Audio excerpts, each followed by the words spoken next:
Hello and welcome, ladies and gentlemen, to the premiere of Tuesday Night TerrorVision. It is I, Etep, with my co-host. That's Mrs. Co-host to you, Trina from Real Horror. Welcome, Trina. Thank you. Hello, everybody. I'm happy to be here. So looking forward to this with you. Absolutely fantastic to have you. We are waiting on our guest. He will be arriving shortly. We will add him in when he does get here. Has a fantastic channel, Smith's Grove Sanitarium. Brandon is the gentleman's name, and his link is in the description to the video. Let's welcome the chat here while we wait. We've got superfan Adam Shawhan, Tommy and the Guinea Pig Collective nibbling on through. Vinny, hello, little Uncle Leo there, Godzillionaire. Papa, no watch along tonight, sir. No watch along. This is a 60-minute horror show. That's it. That's what we got. We're giving you an hour. We might go just a little bit over that tonight. Like I said, to make sure our guest gets enough time. And yeah, so Trina and I are going to be doing this every Tuesday. Normal start time will be 8 p.m. So yeah, no more wrestling watch-alongs on Tuesday nights. We're going all horror on the channel here outside of Nitro on Mondays. Yeah, you'll get your Tales from the Crypt fix on Thursdays, folks. Rest assured. No way we're stopping that. That's too much fun. We have too much fun with the Tales from the Crypt episodes. So yeah, and I'm like I said, there's a lot of things cooking behind the scenes right now. A lot of irons in the fire. So just stay tuned for that. Yeah, Godzillionaire. I'll let Trina, you read this one. Full horror. That's right. I can't say it. I need that thing from not all about the Benjamins. How high was ain't nobody say that now, Nada, like you say that now, Nada. And just switch it. Ain't nobody say that horror like you say that horror. She's like, yes. You gotta say it together. It goes together. It's horror. Horror, yep.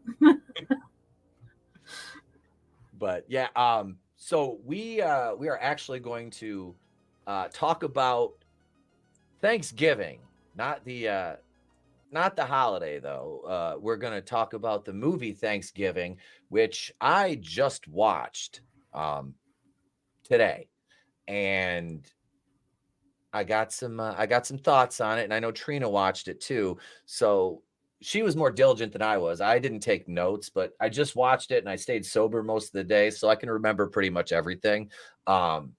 And the minute details, I'm sure she'll pick up what I don't.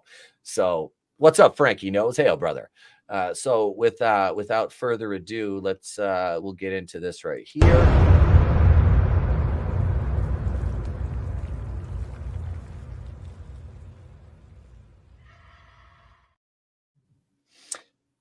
I should have never let my son watch this.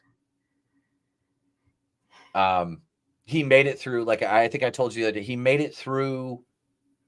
Well, he made it to the melee scene in Right Mart, and when Gina Gershon's head got crushed with the shopping cart, he literally got up crying and was like, "I don't want to watch it." I'm like, "Okay, buddy, I'll turn it off." You know, I felt bad for him, and after watching the movie, there's no way. this was, and he, like I said, he's seen all the Halloweens and all the Friday the 13th sans part 5, for obvious reasons. But my thoughts on the movie before we really get into the meat and potatoes of it was, I enjoyed it. The cast was great. Like I was really impressed with the cast. The gore was really well done. I don't know what the budget was because it's a Netflix movie, so I don't know if they reported on it. I didn't really look, but I think it was about 15 million. That, yeah, it stands to reason. A lower budget, but I mean, they made the most of it. Oh Because yeah. the special effects were great. Yeah, the gore scenes were solid. And you got a lot out of a little with this. Go ahead. I'll let you go ahead and give your opening thoughts on it. Yeah, I totally agree. Yeah, I kind of understand why Trey. This was a bit much for Trey. It was it was more body horror than like usual slasher fix. I mean slasher fix, because like with Friday the 13th, it's usually I mean, it doesn't get gory like that. You know what I mean? Like you get the slash and all that stuff, but you don't really see the goriness of it. This definitely had some gore. But yeah, I think that it was all very well done. The effects, the way, I don't know how in like the scenes you want me to get, but as much as you want. Okay, well, I loved the part where in the diner, you know, and like she gets her face, like yes, it comes off on freezer the door. door. Yes, like he puts her face in the hot water and then sticks it to the freezer door, so the skin comes apart, and like that happens to her fingertips too, and it was really well done how when she's trying to like get on her phone to like get some emergency help and it doesn't recognize her face and she can't swipe up because she has no fingertips. Right? You go ahead. No, that was so like, because we're always talking about like how cell phones and modern technology will take you out of a horror movie. And with this, it was like they found the perfect loophole. There was never a scene where there was like, oh, you know, I don't have service. It was facial recognition, not recognized because she's missing half her face. She can't swipe because she has no fucking fingertips. It was really well done. That's one thing that I was like, I've got to give him credit for that. I thought that was a smart way to work around the cell phone thing, especially because they utilize them so much during the movie with the John Carver, I believe it was like Instagram. I think he was on. Some streaming platform like that. Yeah, I think it was that. But I agree. I thought that was perfect because it's like it's kind of like it's kind of like, no, you're not. Well, how, like they kind of discuss it like, well, how do we work around the fact that she could just call for help? Oh, well, I've got an idea. Let's just remove her face and fingertips, and then she can't use her phone. Like that was well thought out. Oh, absolutely. They really did they did a good job with that. Yeah. And you know, they set it up with the opening scene in Right Mart with, you know, well, the dinner scene first. What's up, Tollbat? Hail, brother, welcome. But you get to meet Mitch, and you see the two different houses, how they're having their Thanksgivings. And the first time when we started to watch the movie, Trey and I was like, are they all in the same house? And then it's like you notice that it goes back and forth between the two Thanksgivings. They're at Mitch and Angela was Gina Gershon's name, or Amanda. Amanda. Yep, they're in their house, and then you go over to Thomas's house, and the mayor is there, and you know, oh my God, his wife. I couldn't with her. Holy shit! I've never been so happy. Well, I can't say never, but I was not sad when she perished at all. But we'll get to that. Yeah. that scene. Okay, so the security guards trying to, hold everybody back, and then first of all, we're in Plymouth, Massachusetts, so we get those we get the very, very thick accents, that East Coast that the Massachusetts accent there. So listening to them yell at each other, to me, I was like, it's your cousin from Boston. Yeah. I was waiting for a Sam Adams commercial. Yeah, like I was listening for the accents. Some of them were off, but they weren't bad. They really weren't bad. They definitely had someone who was from the area, teaching them how to do, like, drop the R's at the right places and stuff. But yeah, that was well done. And yeah, I actually wanted to get into that, how they kind of captured the Boston, the greater Boston area well, with even the way that people insulted each other. It came across authentic to me as someone from around that area. Yeah, that's why I wanted to talk about the accents. I'm like, okay, if somebody knows the accents up there, it's going to be you. So what did you think of that? Yeah. But yeah, that the insults are fucking priceless, though. Listening to the chick from the diner, Izzy, and the guy that's like, what is he? He goes to is it East Hanover? I think it was. Yes. Yeah. Him, the guy that he dies in the locker room or the gym with the cheerleader on the trampoline, which was a fucking phenomenal scene. I know. Oh my God. That was, wow. Yeah, that was a good kill. Yeah. That was, for full stop, just turns homeboy's head around. and then oh wait, hang on. Brandon said he's backstage. I sent him the wrong link.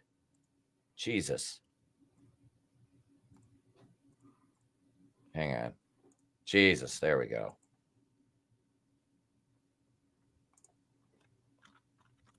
I accidentally sent him the wrong link. Because I have there's two things set up back there. Yeah, so that's on me. Wow. Hello, McFly. This is why I should not do this sober. This is why I should not do this sober. But yeah, so I want to go back to the Right Mart scene where the fucking door breaks, the guard gets trampled, and dude in the Bruins jersey cuts his throat on a piece of glass walking in the door, and then continues to go get a waffle maker. Yep. And then he's laying on the floor, dying, and you think this lady is going to help him, and she's like, eat. She just takes the waffle maker. Yeah, she just walks up and takes it out of his hands. I'm like, holy shit. And right now I want to introduce our guest, who I own this one. Dummy sent the wrong link. Because I'm a complete fucking moron, like I told you guys many times, and those of you who have been here for a long time know that Etep is a complete fucking idiot. So this is on me. But let me introduce our guest for the evening, Brandon from Smith's Grove Sanitarium. Welcome, sir. Hey, how's it going, man? How's it going? Thanks for having me on. Apologies, man. Nice okay. To meet you. I was actually sitting here listening to it on my phone, just watching. I'm like, I think he's waiting for me, so I'm ready. And yeah, I'm sorry, man. You're good, two things backstage. I sent the wrong link, but you're good. Glad to have you. Yeah, thank you for having me on, man. I appreciate it. This is the first time I've been on anybody's show, so this is pretty great. So really? Yeah. I just started like a year ago, and I've just been kind of doing my own thing. I've done a couple live streams on my channel, but I haven't haven't had the pleasure of being on anybody's show. So this is great. Well, we're glad to have you. Awesome. Congrats on just crossed the 1K mark too, sir. Thank you. Congratulations. I'm excited about that. I appreciate everybody doing that. Watching my stuff, man. It's been great. Yeah, absolutely, man. I was telling Trina before we came on here, I said I was listening to your Friday the 13th, the final chapter video in the truck with my wife when we were going to pick our kid up from school. I was like, this is the guy that's on the show tonight. And as I popped it up, which that's a great fucking movie, which we'll talk Friday the 13th tonight. Yeah. Absolutely. Yeah, for sure. Wait, Soul Assassins is Battle of the Beards. Etep for his is better. I cut mine off. Why'd you do that? I just went down to the goatee because I'm like, I can't do it. I'm sitting here and Adam's making fun of me because I'm sitting here with it the whole. I was like, I went into the barber shop. I'm like, I'm cutting it off and just staying with the goatee. It looks nice. So, it looks nice. Yeah, I get crazy right here, man. I get to growing out the sides. I have to keep that trimmed, and it's getting pretty long though. This is about 3 years now. Oh wow, okay, yeah. Mine was like 8 months, and I was like, I'm done. Mine was a process. I get the Jewish curls though around the sideburns. It's I could look at me. I'm Orthodox. I can twist them. But no, we're talking about Thanksgiving. And I just watched it today for the first time. Okay. Really enjoyed it. I enjoyed it. We were talking about the special effects, the death scenes in the Right Mart with. Okay, Amanda's death was brutal. That's the one that pushed my 8-year-old over the edge. He's like, I can't, and he was crying. I can't do this anymore. No, I was like, you sat through every Friday the 13th and Halloween movie. Well, come on, man. But no, it's more. There was more gore in that than because the pared down deaths in horror franchises, like this is so far beyond those. Yeah. It's amazing. It's amazing what the MPAA will kill in these old movies. You know what I mean? And then you see the shit that we see now, and you're like, wow. And it just like even the unedited stuff. If they wouldn't have cut out stuff from Friday, like Part 7, for instance, they cut out all the stuff from Part 7 and run these kills in these movies, and even then the unedited ones would have been nothing compared to the shit we see today. So it just blows my mind. Yeah, Part 7. I know they edited out the part where he crushed old boy's head down to like nothing, and they spent so much time making the effect to do that. And then you watch these. Now, I went to the theater and saw Hostel 1 and 2 back in the day before I got out of like I can't do the torture porn. Like, dude, I was kind of like myself. I'm not built for this. I'm not. I'm not. I could do with slashers all day. For sure. But that's like a next level kind of like, well, this shit actually happens. I'm with you on that. I really am. I never did get into it. I think it's not that it makes me sick. It's just I don't know. There's just something about. No, I don't need all that gore. I think it's the mind is much more powerful, and I like that's why I was such a big fan of stuff like the psychological thrillers. Like Halloween is the perfect example. I'm a big Halloween fan. You don't have to have a lot of blood, man. No, atmosphere is so much. Yeah, and that's the tension building. That's what you miss. That slow burn. The torture porn movies is you don't have that tension. It's they're gonna gut this girl over a bathtub and bleed her out, or we're gonna just saw this guy's arms off one by one. It's like there's a time and place. I can do it sometimes, but I can't do it all the time. Yeah. But no, it's just I can't. And I'm glad that that Thanksgiving didn't really. I don't know. I guess the argument can be made some of the shit did, but it was so much revenge driven. I don't think it reached that hostile level. I don't think it did. Not at all. Creative kill scenes in the movie though. Very, very creative stuff. Trina, that was one thing I was really impressed with. Yeah. Go ahead, bro. Sorry. Oh, I didn't want to interrupt you. But that was one thing that I was really, really impressed with Thanksgiving. And I watched it when it first came out, and I haven't seen it since, so I don't remember some of the stuff. The kills, for the most part, I remember. Very creative. I'm not a big Eli Roth fan, and for the very reasons we're talking about. But for some reason, this one wasn't as bad for me. I think it's because it was so fun. It was so creative. And this is definitely, how many Thanksgiving horror movies do we have? Because it's not many, right? Not many. I don't think there's very many at all. Yeah, but I really enjoyed this, man. The trampoline kill was something that I liked. Dude, I love the trampoline kill. Yeah. Yes, dude. Yes, because dude said, "Are you watching? Are you watching?" All of a sudden, whap, just heads around and then stabbing up to the trampoline. It was like, that was nuts with her foot. Oh, it was terrible. Yes. Yeah. Oh, yeah. He hit her like Achilles first, I think it was, or like her heel. Yeah. And I winced. I was like, oh, me too. Me too, Yeah. for sure. Me too. Me too. But that one and Kathleen in the oven. That Yes, was rough. It was, but it was the payoff for it was worth it. Like I honestly, I was like, this is like I like because I haven't seen anything like that since Cannibal Holocaust. But no, it was good. Like they dressed her out like a turkey, like and you know, sorry guys, you know, spoiler alert, but like what's his name? Patrick Dempsey, Dr. McDreamy there. Yeah. As the killer, like I told Trina before we came on, I'm like, boy, he's come a long way since Can't Buy Me Love in 87 or 88. I know. Which I love that movie, by the way. I love old movies, dude. I love them. I've seen it because like I told her, I was like, my mom watched that with like my older cousins and then they rewatched it. So I sat down and watched it with my mom and I was like, it wasn't a bad movie. It really wasn't. No, it's just cheesy rom-com 80s movies kind of thing. I love it. I love it. Yeah. The movies that are problematic now, you know, right. Revenge of the Nerds. They're like, this is bad. I'm like, it's a movie. Revenge of the Nerds. It's a movie, not a dick. Don't take it so hard. It is. Exactly. It is. But this one, no, you get the right way scene, and that sets up everything.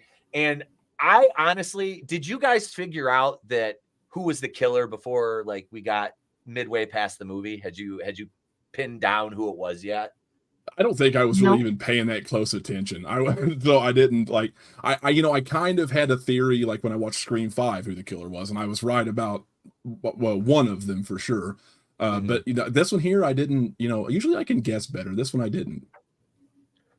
You didn't either, Trina? Nope, not at all. Yeah, I didn't. I was like, I'm okay, so the criminal justice background, I'm looking at his build. I'm looking at the physique. I'm like, okay, it's not Mitch.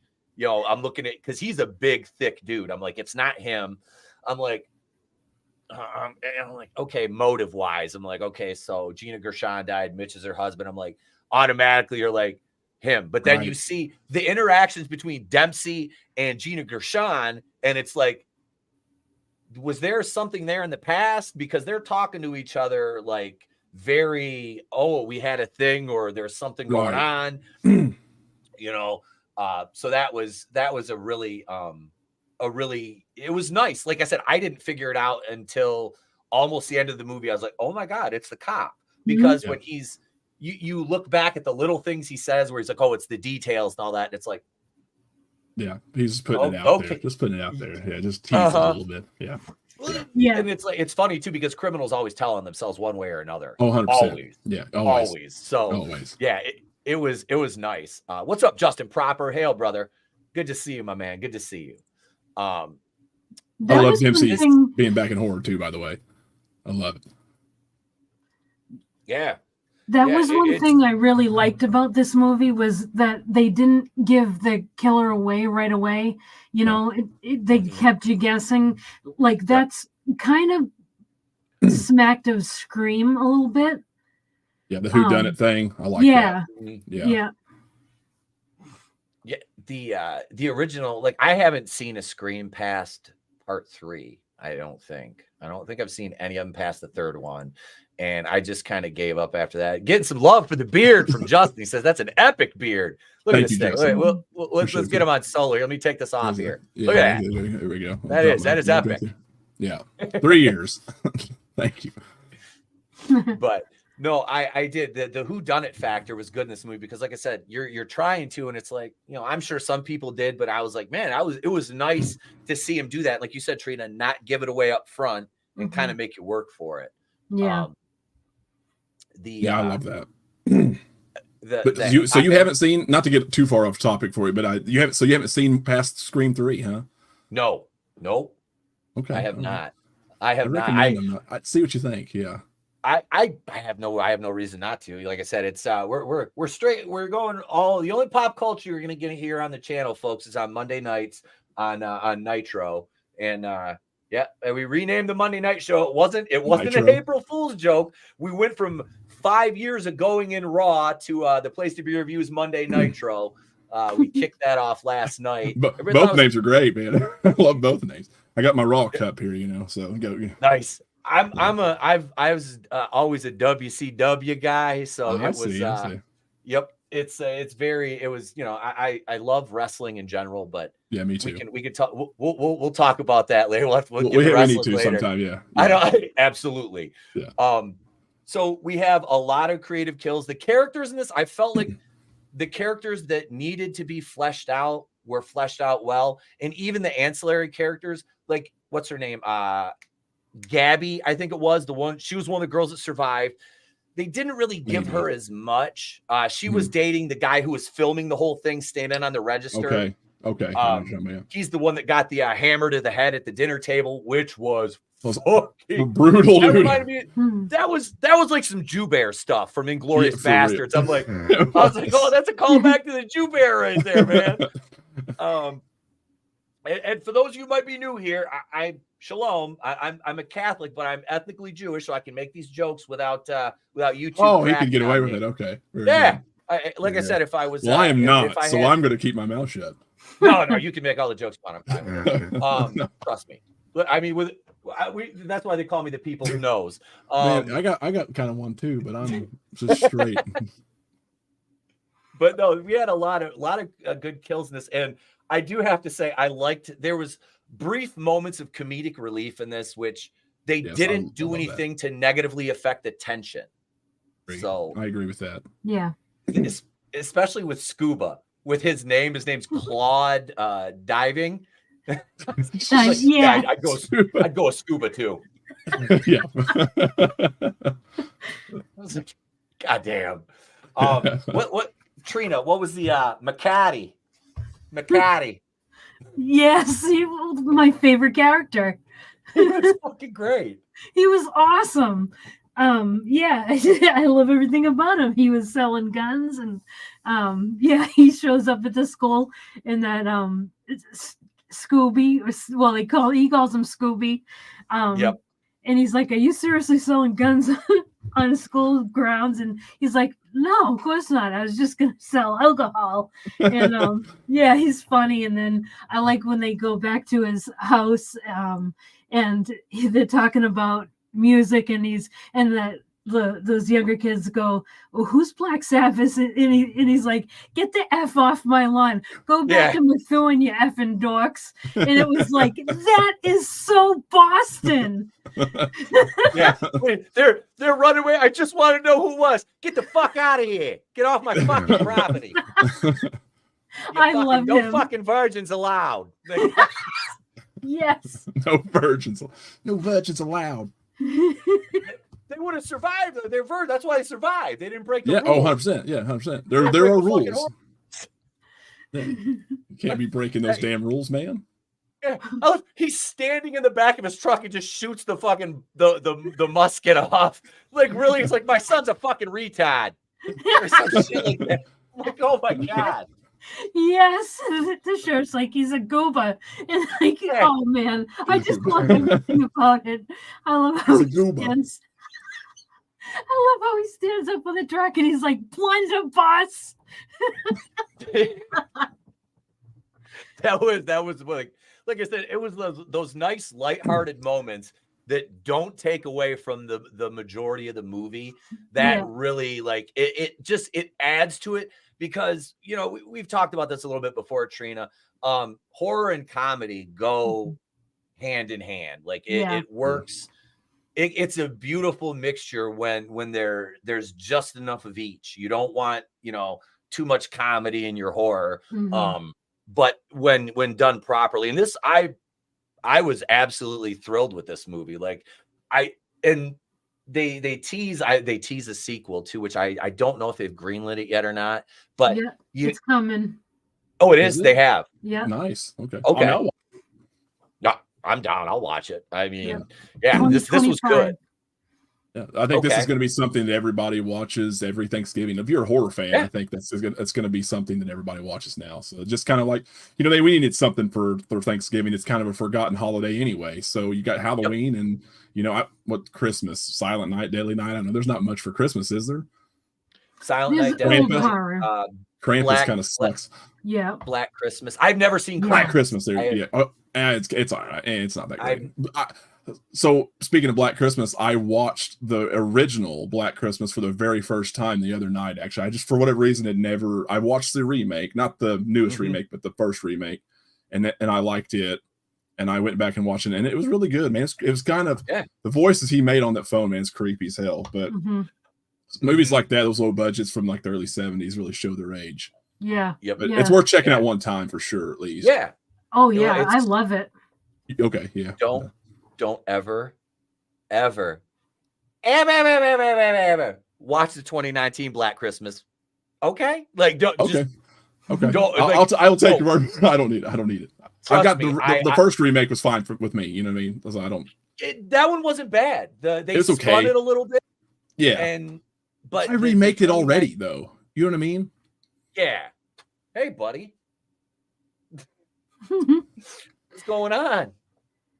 I'll let you say hi to everybody. Hang on. Thank you, Bob. Are you growling already? Yes. All right. Come on over. Say hi. Trina's here. Hey, don't knock the earbud out. Brandon's our guest tonight. Hello. Hi. Hey, Trey. Say hi to the chat, duder. Hello, chat. What are you doing up? You're supposed to be in bed. No. Okay. I love you. You got school tomorrow? Good night, buddy. Okay? Say good night. Good night, everyone. Good night, buddy. Night. See ya. All right, duder. It's just fun to be the guest on these. It is. I agree. My Barbara, because he really is. He called me Barbara because Night of the Living Dead in the beginning. They're coming to get you, Barbara. Yeah. That's nice. That's how that came to be. Everybody look, he calls me Barbara, and everybody looks at me funny. I'm like, I don't wear dresses, trust me. I don't have the legs for that. It's 2024, man. You do what you want. Right? I can identify as Barbara if I want to. That's right. Good night. Good night. Thank you, buddy. All right. Good night, duder. I'll just be upstairs. Okay, you go hang out with mom. But back to Thanksgiving, which, like I said, I did not like that movie. No, you gotta go. You gotta go. It's bedtime. I did not like the killing scenes in the mall. I did not. They were rough. I hear you. Yeah, he was, like I said, he ran away in tears. So it was no bueno for him. Yeah.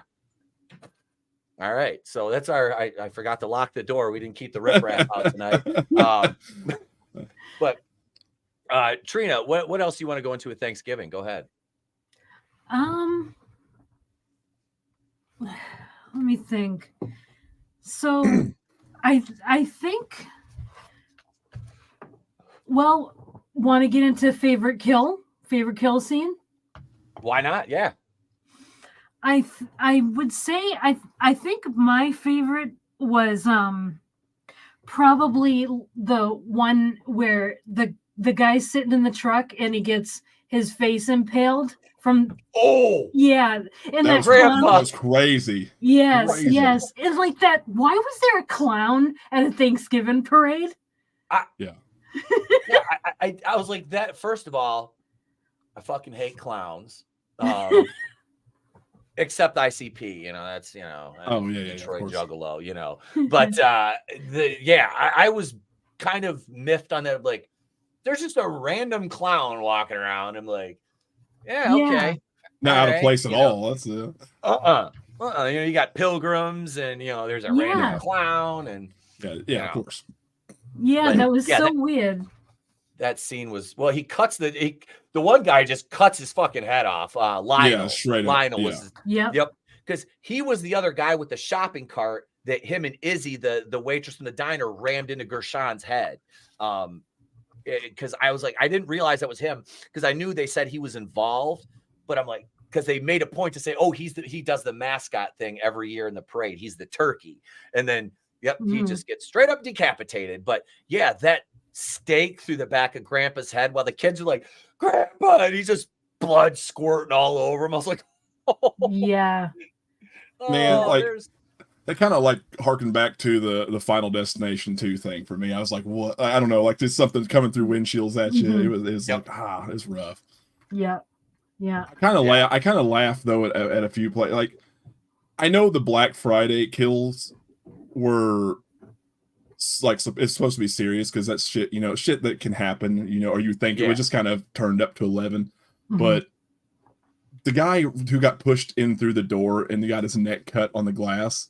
I couldn't help but like laugh. I kind of winced, but I'm like, I laughed a little bit. I'm like, what the hell is going? Like, what is this? The stupidest shit I've ever seen. But it goes back to the creativity and the funness of this movie. Yeah. So. Yeah. That was it. I did too. I laughed. I'm like, why wouldn't he just like cover it up and like go down like at that point? I know. He was just like, it was just a weird reaction. I don't know. It was funny. It was just some things. I find humor in certain things that I probably shouldn't. I mean, really, it's horror. I have a macabre sense of humor. Very, very dark and disturbed humor. Always. Yeah, I do too. I laugh at things and I'm like, people are going to think I'm a psychopath. Yeah, I'm sure they already do. So I'm going to embrace it. Yeah. Wait, how many of you think Patrick Dempsey wasn't alone? We'll get to that in a minute. So is the neck one your favorite death scene, Brandon? Oh no, I laughed. My favorite was the trampoline for sure. Okay. Yeah, that was just because it was so creative and brutal. Yeah, that one. And honestly, I'm trying. It's between the trampoline for me and stepmom Kathleen getting hooked as the turkey. I'm just like, yeah. That was. I hated her. I hated her. Yeah. I'm like, I was waiting for her to die, and it was such a good payoff because it was like a wrestling match. They gave her a hope spot, and here comes the heat again. literally right back into the heat. Yeah. But no, that was probably my favorite, just because the payoff. How many of you think Patrick Dempsey wasn't alone? I think he survived the fire. I think he was one of the firemen walking out in the end with the mask on when Jessica was, I think that was her name, Jessica, was looking at. Well, and if you're saying if the second one got greenlit, then I think it's definitely. Yeah. I think it's possible he was a loner and he's just coming back in the second one, which I'm all for. If that's the case, I'm all for. Because he didn't get to kill everybody that he Bobby survived, and Jessica survived, Gabby survived. So he vowed to get his revenge. So and the other guy she was dating, Ryan. I believe that's his name.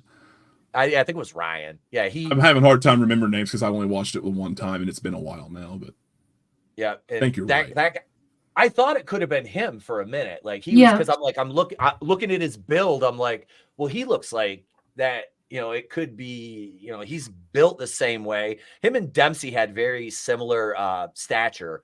So I was like, okay, it could. I think he might be a little bit taller, but with the hat on, it was kind of hard to, gauge fully. But I was like, is he going to, please tell me this guy's going to get killed at some point? Because he's another one. I'm just like, I know. you would make a good kill. Let's see this guy get offed. For sure. Yeah, I thought that too. I thought that boyfriend could have been the killer. I loved not knowing.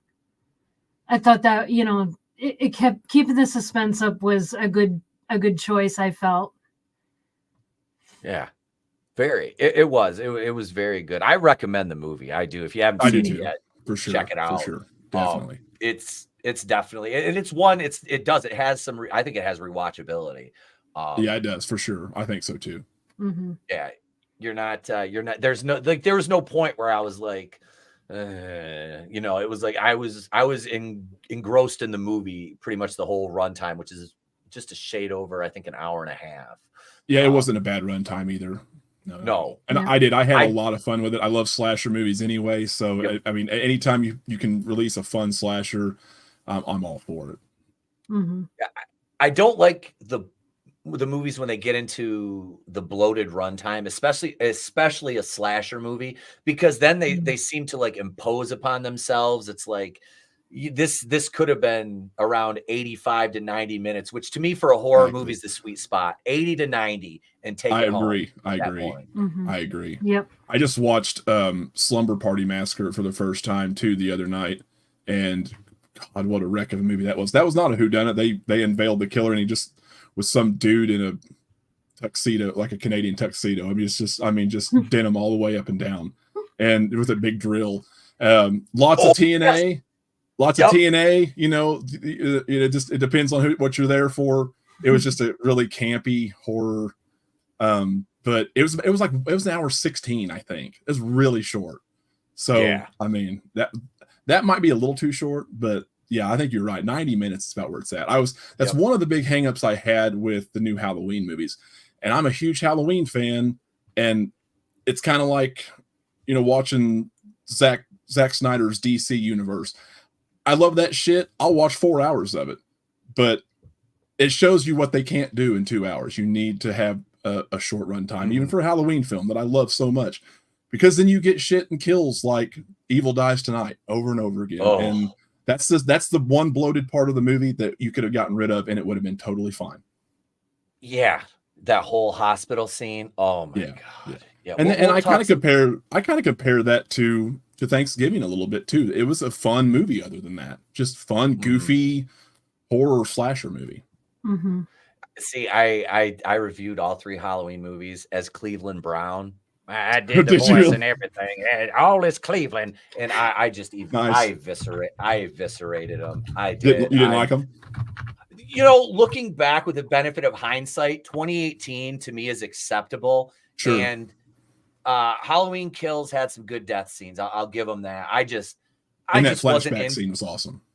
That was that right there. I was like, if they made this movie all in the flashback style and went right back to 78, I would be at peace with that. Did we talk about that before? Did we talk about in that comment section before? I can't remember if it was me or I think we did. I agree. They need to do it in the flashback style. Just take it back to the 70s or early 80s, and that's all they need to do. Do not overcomplicate things. Yeah.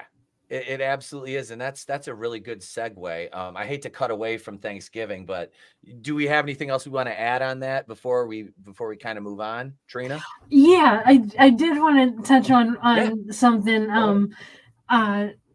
Well, one particular thing that I really liked in the movie was when the kill. I can't remember what his name was, but the cat's name was Dewey. Yes. And I loved how he kills the guy. I can't remember the guy's name, but then after he's nice to the cat and he feeds the cat. Yep. And I'm like, I love it because you can do whatever you want to people, but you have to be good to the animals. Right. Yeah. I'm glad you brought that up because I was talking to the wife about that. She asked me what I thought of it and the movie. And I was like, man, the scene where he kills the security, I think it's Murray or something like that. When he kills him in his apartment with the electric carving knife, which was fucking hilarious because he's laying there and you can still hear it in his stomach. Yeah. They hear the cat meow and he looks over. I'm like, don't, because that cat kind of looks like Meech. I'm with my cat. I have a Norwegian forest cat that's a big fluffy bastard like that. You do? That's awesome. And I'm like, yeah. I was like, don't you hurt that kitty. Don't you hurt. I was like, Bubbles, don't you hurt that fucking kitty. Yep. It's a fine looking fucking kitty. But yeah, and then he goes, he feeds him. You hear he's petting him. I'm like, okay, all right. He left the cat alone. Yeah. That's good. Yeah, that's nice. Brownie points. Justin, that's a dope Halloween for sure. I think Halloween 5 is better. Get the fuck out of here. What? Leave. Hey, I was actually going to comment on that shirt. I love the shirt. Here, I'll say I showed Trina before this. I just bought this at Horror Hound a couple weeks ago. I had pants on them, not Vic Mignogna, but here's that's why I was like, it's got the Jamie Lloyd on it. I was like, yeah, this is fucking. I saw that. I'm like, yep. And the Halloween 3 Beanie Man. I love that too. Mm-hmm. Oh, it's a great movie, man. I love Halloween 3. No, it doesn't. It's so good. I think it's coming around. I think people are coming around to it. It only took 40 years, but I think I know. Right? It deserves more love than that. Yeah, it does. Absolutely. You're right. let's speaking of Halloween, let's talk some Halloween.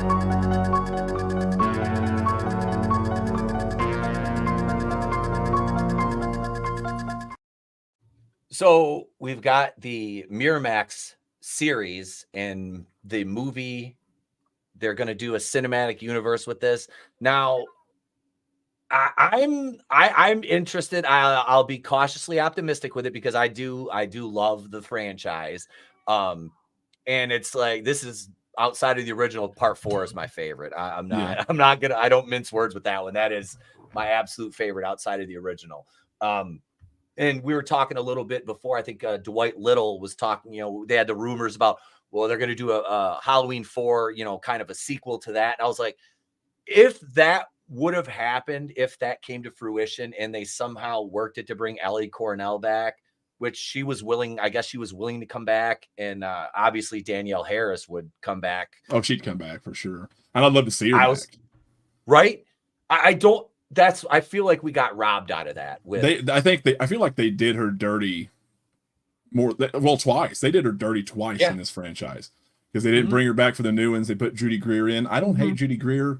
So crazy to me that they did not bring Danielle Harris in for the new trilogy. I think it's a shame. And of course, doing her dirty the first time with Halloween 6 and not paying her and all that shit.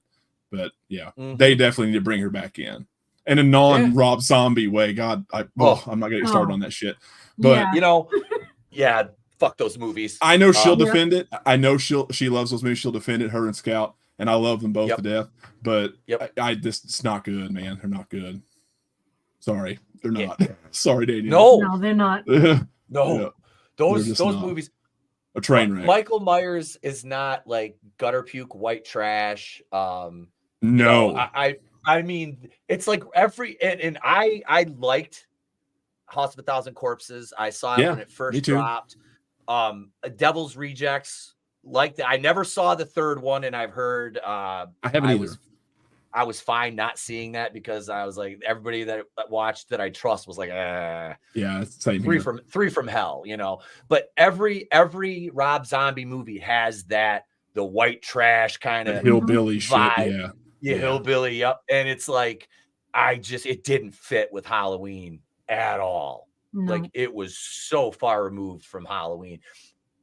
I will say Malcolm McDowell, although he's never going to be my Dr. Loomis, I felt like he tried. Yeah, he did okay. He's just a great actor, though.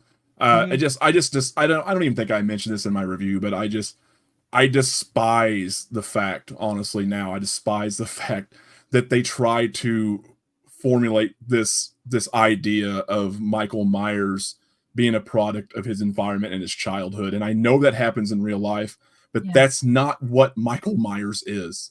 He is just pure and simple evil. He is a supernatural force. Yeah. And that is, I don't know, like, it just bothered the shit out of me, man. Yep, I agree. Yeah, there's certain things you can do with a character that'll work. And there's certain things you cannot do with him, like fighting Busta Rhymes. Trick or treat, motherfucker. You can do that. It works. It works. I will defend. I know people will give me flack. I will defend Resurrection. I will.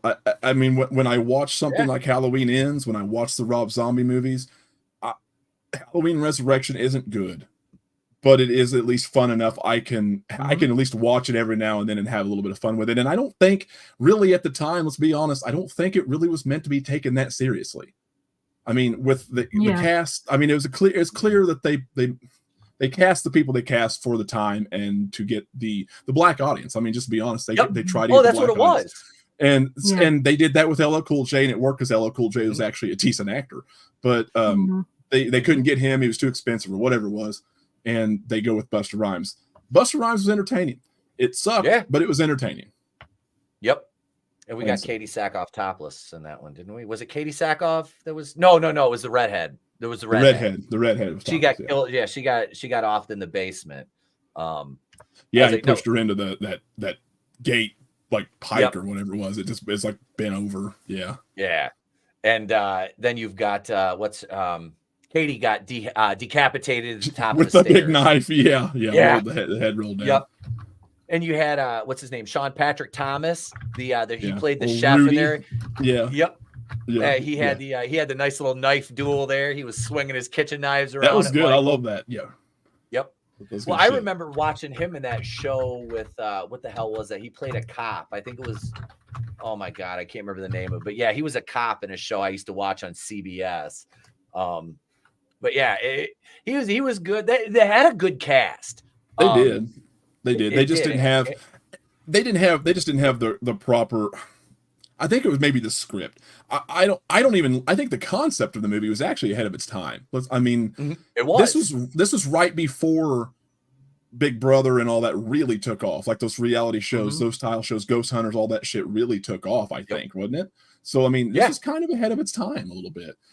I mean, they didn't have real cameras like that back then with that good of a quality either. So no, it was right in that reality TV, because I think Big Brother might have started like a year before, because that came out in 2002, and Big Brother started in 2001. Survivor was it 2001? Okay. Yeah. Survivor was like 99 or 2000. So we're right at the very beginning of that, when the internet went with, you can stream now, and it's like, wait, what is this concept you speak of? And it was a fresh take in the movie. And it again, and we talk about this with cell phones and slasher movies, that really, I didn't think it really ruined the suspense of the movie. There was many other things that did that, but it was still a fun movie to watch. I think when you look at the art, like a lot of people give Rick Rosenthal a lot of shit. He did great in Halloween 2, which is my favorite Halloween film other than the first one. But if you really look at the lighting in this movie, it's actually some of the best lighting I've seen outside of the really shitty body cam stuff. But this is one of the best movies that Michael is actually lit in. And I think I mentioned that in my review too, that they brought the blue lighting back. And I think if you really go pay attention to some of the shots in the film, they actually have a lot of good shots of Michael in this movie. Yeah, they did. And that's the thing, is like with him, with the screen time that he gets, it's like you want to maximize that get the full effect out of it. Right. I can make my cases for it. I really can. Yeah. Oh, it does. It has a much bigger upside than the Curse of Michael Myers, which I've come around on that too, but only the producer's cut version. Yeah. I'm not big on the theatrical cut. I know people like the theatrical cut, and that's cool, but that producer's cut, man, it's, even though it's wild, and I really, when I watch it, I just disregard the whole Michael might be this kid's father. Father. Wild dumb. But if you ignore that, it's a decent movie. As far as atmosphere and how brutal Michael is, it's one of the best in the franchise as far as that goes. Mm-hmm. Yeah, I didn't want to even think about Michael banging his niece. Like, no. I'm like, what the hell? What the fuck was that? Who comes up with this shit? Harvey Weinstein. I guarantee you that was a Harvey Weinstein thing. Good. Harvey and Bob both really scratched their heads on that when they really rubbed their noses together. Yep, I can see that. They've ruined a mini movie. Look, here's what we're gonna do, and they're like, "What? Oh yeah, it's got to be in there. It's got to be in there." So many good writers coming up with all these ideas and running it by Mustafa, and he's fine, and then they go to the Weinstein. Yeah, no, we're not doing that shit. No. Yeah. Let's add some grunge music and let's do some other stupid shit. Let's make him fuck his niece. That's good. This is good. What? The very MTV Halloween movie, 95. Sure. Paul Rudd's debut, because Clueless was filmed first, but I think Halloween really, I can't remember. There was one. It was one. The way it worked. The way it worked out, I know that by the time it came out, I'm pretty sure that like he was trying to get away from that shit already, and his agent was like, "Nah, let's drop it. Let's not get this out of here." And look at him now. He's a Ghostbuster. Yeah. I do love Paul Rudd, but wow. Yeah. It's like it's like, why is he Scott Lang in everything? I know. It's just, yeah. Why? Damn it. Yeah. but now I can't unsee him as Ant-Man. It's just, I just picture him shrinking down and crawling up Thanos' ass. I don't know. It's terrible. But Trina, do you have a favorite Halloween? The first one. And then I like the second one. Those two are my favorite. I'm with you, Trina. I don't dislike the second one. I like it. I didn't hate the sister storyline because I didn't like when I saw it when I was younger. I didn't fully look at the whole scope of what that meant to the franchise and the implications it had in the original movie. I mean, I'm not quite as fond of it now, but it's not something that I'm like adamantly against, to where it's like it takes me out of enjoying the movies. But I mean, yeah, in retrospect, they probably just could have left it as a random thing. He was like, okay, he zeroed in on his prey and I'm going to kill them and everyone that comes in contact with him that night. And it's just that random act. But no, I don't think it hurts. I think you're right. I don't think it hurts the franchise though. If it's just the unfortunate fact that none of them knew how to capitalize on or knew how to really continue on with it, especially when you have this problem in Hollywood where you can't retain actors and years go by. I get it. Yep. So it did kind of handcuff it, but it also kind of gave it its charm as well. So I'm really not as mad as some folks are about it. And even without that storyline, 2 is hands down my favorite movie. It was my first though, so I'm kind of biased. But it's my favorite Halloween, just slightly edging out the first one because I just love the atmosphere of that movie. Yeah. And like Dr. Loomis, I love Dr. Loomis. I think too. And he's so good in especially the second one. You really see him get his footing as the Dr. crazy Loomis. Doctor. Yes. Yep. The crazy dialogue he had, the tribe is awake. Yep. One of their number was butchered. It's the wildest shit you've ever heard, but it's amazing because it's Dr. Loomis. That was another point I was going to make about Halloween 4 too, and the moments that you find funny that's not even supposed to be funny. I laugh every time Earl and the boys show up at the sheriff's office right after it was destroyed, and he's like, "Go home, Earl. Let us handle this." And Loomis, without missing a beat, it was Michael Myers. I mean, it makes me laugh every time because he knows what he's got to do. Yep. You son of a bitch! You created a lynch mob. You don't have a police force, Sheriff. yeah. This may be the only hope you've got. Yeah. That's and that truck scene in the end of part 4. Oh my God, that's savage. So awesome. He crawls up on the back. I'm like, he just knifes one guy that now he's pitching him over the back.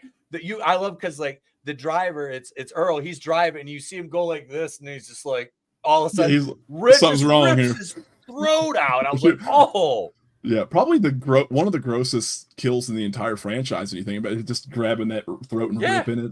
Oh, it's so gross. I loved it. Yeah, that in the end scene, where he goes down the well, which they completely bungled in the beginning of part 5, which that movie. I've seen part 5 quite a few times, and I run on nostalgia at this point with that movie. It's all nostalgia for me. That's all. I've seen it a billion times since I was a kid, and I watch it just because it's there. But it's rough, man. Looking at that mask is rough. It is the Tower Farm stuff. That's atmosphere. The lighting is really good. Some of the kills are okay. I like that he's using farm equipment for murders. The pitchfork and the scythe or whatever, the sickle, whatever it was. That was cool. But yeah, it was an atrocious film. Other than that, I mean, really, when you get down to it, it really was. Yeah, Tina was not a good replacement for Rachel. I will make a case for Tina, but I agree. Rachel is 100%. I actually picked, I think, during my rankings of the final girls, that Rachel was number 1. Rachel is 100% my favorite final girl, even above Lori. Lori's great. I guess it's just, dude, Rachel went through so much shit, and she is such a strong character, and she had such a great dynamic with Jamie. It's protecting her. It was great, man. I loved Rachel's the best. That was my thing too. I'm like, Lori is great. Nobody's going to take that away from her. But No. I'm like, Rachel went through just as much, if not more, in her appearance. And I'm like, them killing her off was such a disservice because Ellie Cornell wanted to come back. And they're like, oh, she's dead in the first fucking 15 minutes of the movie. And it's like, that shit. Why? Yeah, they turned her into a bumbling kind of stupid character and wanting to go up and party or whatever. I don't know. I hated it, dude. I did. I saw that part 4 on Viewers Choice pay-per-view when I was like, 8 that came out. And I watched that and I was like, oh, and then the next year you get part 5 right away. And it's like, I was all excited and I'm like, yeah, what the hell? What is happening? Like, why? I mean, it was cool because it's a horror movie, but like now with the benefit, you're older and you rewatch it and it's like, God, this is not good. Michael like, shedding a tear in the movie. Like, what? Yeah, I'm like, come on, uncle. Like, come on. Like, he's playing with his chains and on his knees in the jail cell at the end. That was the stupidest shit I've ever seen. Just like he's pouting. The Man in Black thing too. Oh, weird. The Cult of Thorn. I'm like, okay, so the Cult of Thorn thing they could have done. That could have been done right, but they need to serve Michael. Like, he's not anybody's puppet or avatar. Like that's he's not straight how up bitch in that movie. Yeah, that's not how a Revenant operates. A Revenant is an agent of vengeance. Like, this is not. No, and in the case he's still a human. But. He's not quite the zombie Jason is my favorite Jason. Part 6 is my shit. Dude, I agree. But yeah, the Michael Myers thing, what they did with him with the Cult of Thorn, I'm like, he's not a puppet. You don't just you can't. But I mean, he did massacre them, which I was like, fucking good. Yeah. Like he was that was what was so weird about that movie. He was such a menacing, strong force in that movie, and the atmosphere was so amazing. But at the same time, you had those certain scenes where he was just kind of, you realize he's just kind of their little bitch, and it's like it was just so weird. I don't know. Mm-hmm. Yeah, it didn't. Yeah. It didn't.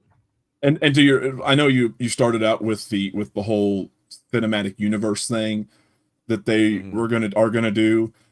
I'm down for anything Halloween. It's me and Halloween, but I am a little skeptical because I'm not a filmmaker. I don't make TV shows. I'm not a writer. So, I'll leave it to them. Hopefully it turns out well, but I'm a little skeptical about the TV show thing.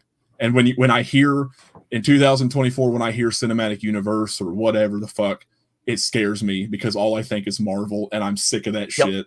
And it's just like, what are you doing? Just make a movie, make a 90-minute movie with a simple formula and make him scary. Put him in good shots, make it dark, make him kill people. That's all you got to do. Not overcomplicate. And I'm worried about TV shows because I don't need a fucking backstory. And I don't know what they're going to do yet. We don't know, but I'm worried that they're going to try and explore shit that they don't need to be exploring. Just make it sense. He belongs on the big screen. That's just my opinion. I will watch it. I will see what's going to happen. I'm going to wait, but I'm a little skeptical. I know. It's the same way. Especially since I know what they've done in this franchise in the past. It's been a rough go for Halloween fans. Yeah. Yep. What about you, Trina? Yeah, that's basically me as well. I'm gonna give it a try, but I cautiously optimistic. I think is even a little generous, to be honest. Yeah. I'll give you that. Same. Especially when like you said, cinematic universe, all you think is Marvel, and it's like, please don't.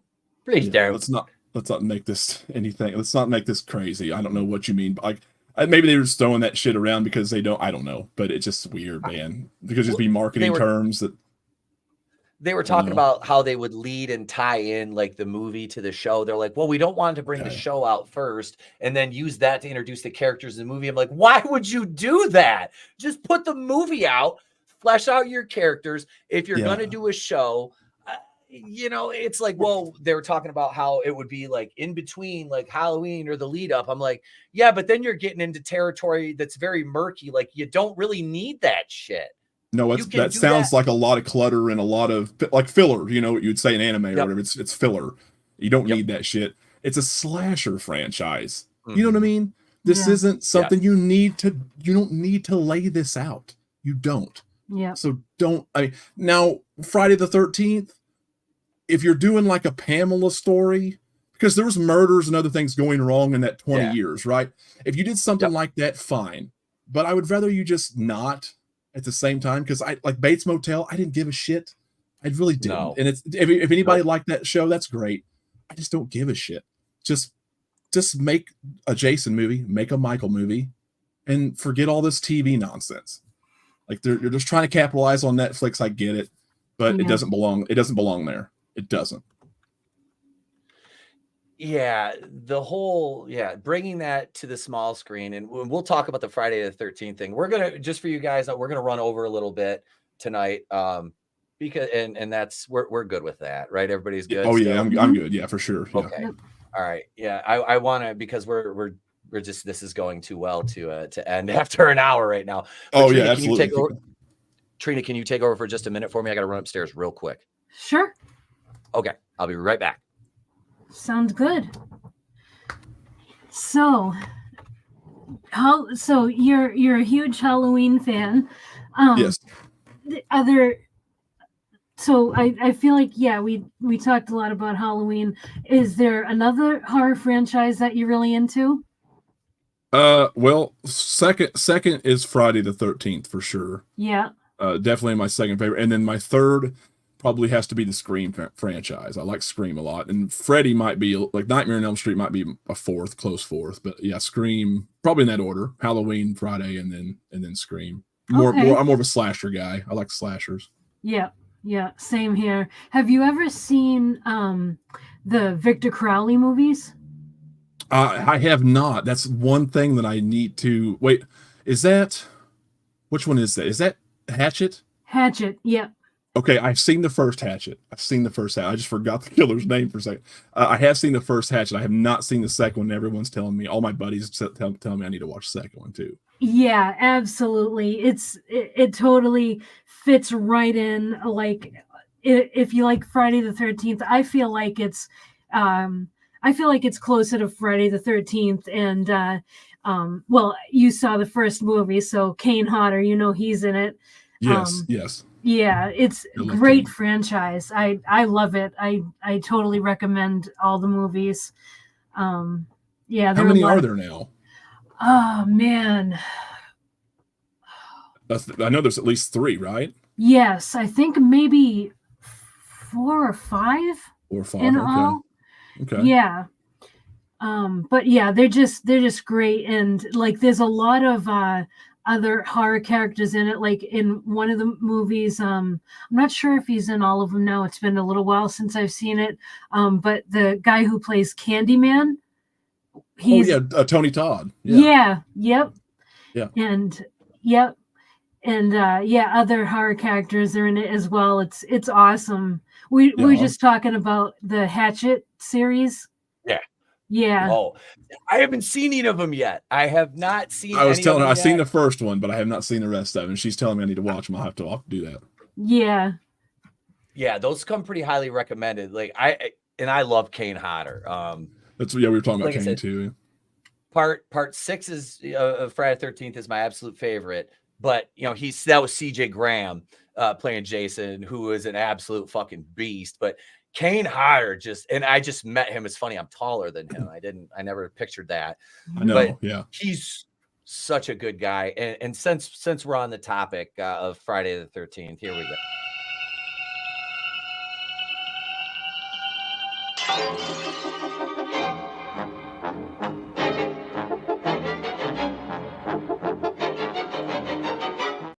Which you guys know is my here we go. I got to solo it because let's do it. This is my absolute favorite horror franchise. Love it. That's why I got the mask, But next one we're doing is a shoulder to elbow pinhead over here. Nice. Because but Friday Big Hellraiser fan? Yes, I am. I love the first 2 movies. After that, they they kind of really get fall off, don't they? Yeah, the one with the nightclub, I saw that. We rented that from the video store for like my 15th birthday, and me and my friends watched it. And I was like, so I bought the DVD set, and I'm like, oh, sweet, the Hellraiser collection. And I just grab it and buy it. Didn't even think about it. I get home and it's like, it has, excluding part 1 and 2. I'm like, fuck? It's like 3 through 8 or 9. Yeah. Yeah. If you get on Voodoo or whatever, ones. It's the same way. And I realized I had to go into the details or whatever, and I realized they're distributed by different companies, and that's why. The first two were, I can't even remember the company now. Maybe I'll know if I hear it. But I remember the logo. I can't think of the fucking name of it. It's not TriStar. It's something. Anyway, the first two are distributed, I think, by the same company, and the rest are Dimension or Miramax or something like that. Paramount, something like that, and that's why you always get the collections, whether it's digital or DVD, Blu-ray, whatever. You get those collections 3 through whatever. New World Pictures was 1 and 2. I remember that red. They had that red like shutter logo. Yes. Like window shutters is kind of what it reminded me of. But yeah, that and I have the NECA pinhead, and I do too back here. That's a great figure. Actually, you might be able to see it. There's a glare on it right now, but it's there. Hang on, let's solo you here. Yep, right there. You got that. Yep, I see it. Yep. Because I got the Michael and Dr. Loomis Halloween 2-pack when they were $100, and I got it on sale for 50. The 2-pack. So you lucked out. I paid like almost 80 for mine. I've got my NECA Halloween stuff up there with my mask. Oh, nice. Yeah. I don't have many masks, but I got a couple of them. We got a Michael, a Jason, and a Scream over there. We got Ghostface. Yep. I was gonna say I got a skeleton that sits in my den, which is all horror stuff. Trina's seen that. And he's constantly wearing a Ghostface mask and a top hat. But the Friday the 13th franchise, they're talking about the Crystal Lake remake-will series, which is headed by Brian Fuller, who did the Hannibal show, which was fucking amazing. Yeah, really good. Now this they have the rights to use anything under the sun for. You're guaranteed 2 seasons because they want to shoot for 2. They have to do 2 or else they have to pay a penalty at the end of it. But Fuller said they've got it, I think, planned for 4. Which to me is, I'm like, okay, I'm a Jason guy. And leaving me with the 2009 Friday the 13th, which I've kind of made my peace with a little bit in some respects, but I'm like, there's certain things in it I just can't get down with in that one. Really? But okay. Yeah, I wasn't a fan of all of it. Like I said, we did a whole episode during October where I was like, was I too rough on the 2009 Friday the 13th? I'll have to go back and watch that. That's because I actually enjoyed it, so I'll have to go back and see it. Yeah. I shit all over this movie at times. Okay. I'll have to go back and watch it. Some of the things I'm like, I'm all right with, but just other stuff, I was like, there were some great kill sequences in it. The sleeping bag kill was a fucking brilliant callback. Just him setting traps and stuff. I was like, yeah, it's weird. And the using the electrical, he knows how to like flip. Like, I'm not saying Jason doesn't know how to do those things, but I'm saying, yeah, he was like an efficient, really like an efficient hunter and killer, and it was just weird to see him such. Yeah, I get what you're saying, and he's using the tunnels, and that's how you explain him getting around so fast. It was. Yep. I don't hate it, but I get it. But as far as just the whole formula, I loved the look of him and how brutal he was. I love the kills in the movie. Yeah, I agree. Yeah. I love the way the movie looked too. Yeah, absolutely. Yeah, cinematography, the lighting, everything was great. Yeah, that's one thing that they did. It's the Platinum Dunes stuff. It's I get what you're saying. Hit and miss. It's so hit and miss. But I remember I went to see that opening night in 2009 in the theater, and I was hyped. I'm like, because I Freddy versus Jason, I'm more of a Jason guy, so like that one I kind of felt like a little empty afterwards, you know. Right, yeah. Because I'm sorry, man, but Jason Voorhees was never going to get the love he deserved from New Line, man. That's the house Freddy built. Like, that's their guy. That's their quarterback of their team. Jason is paramount. That is. So, you know, we waited forever for that movie to come out, and like I was 23 a long when time that came out. So yeah, it had been in talks for over a decade at that point, if not longer, which I think was longer. And the soundtrack to that is a fucking great soundtrack. Yeah, I agree.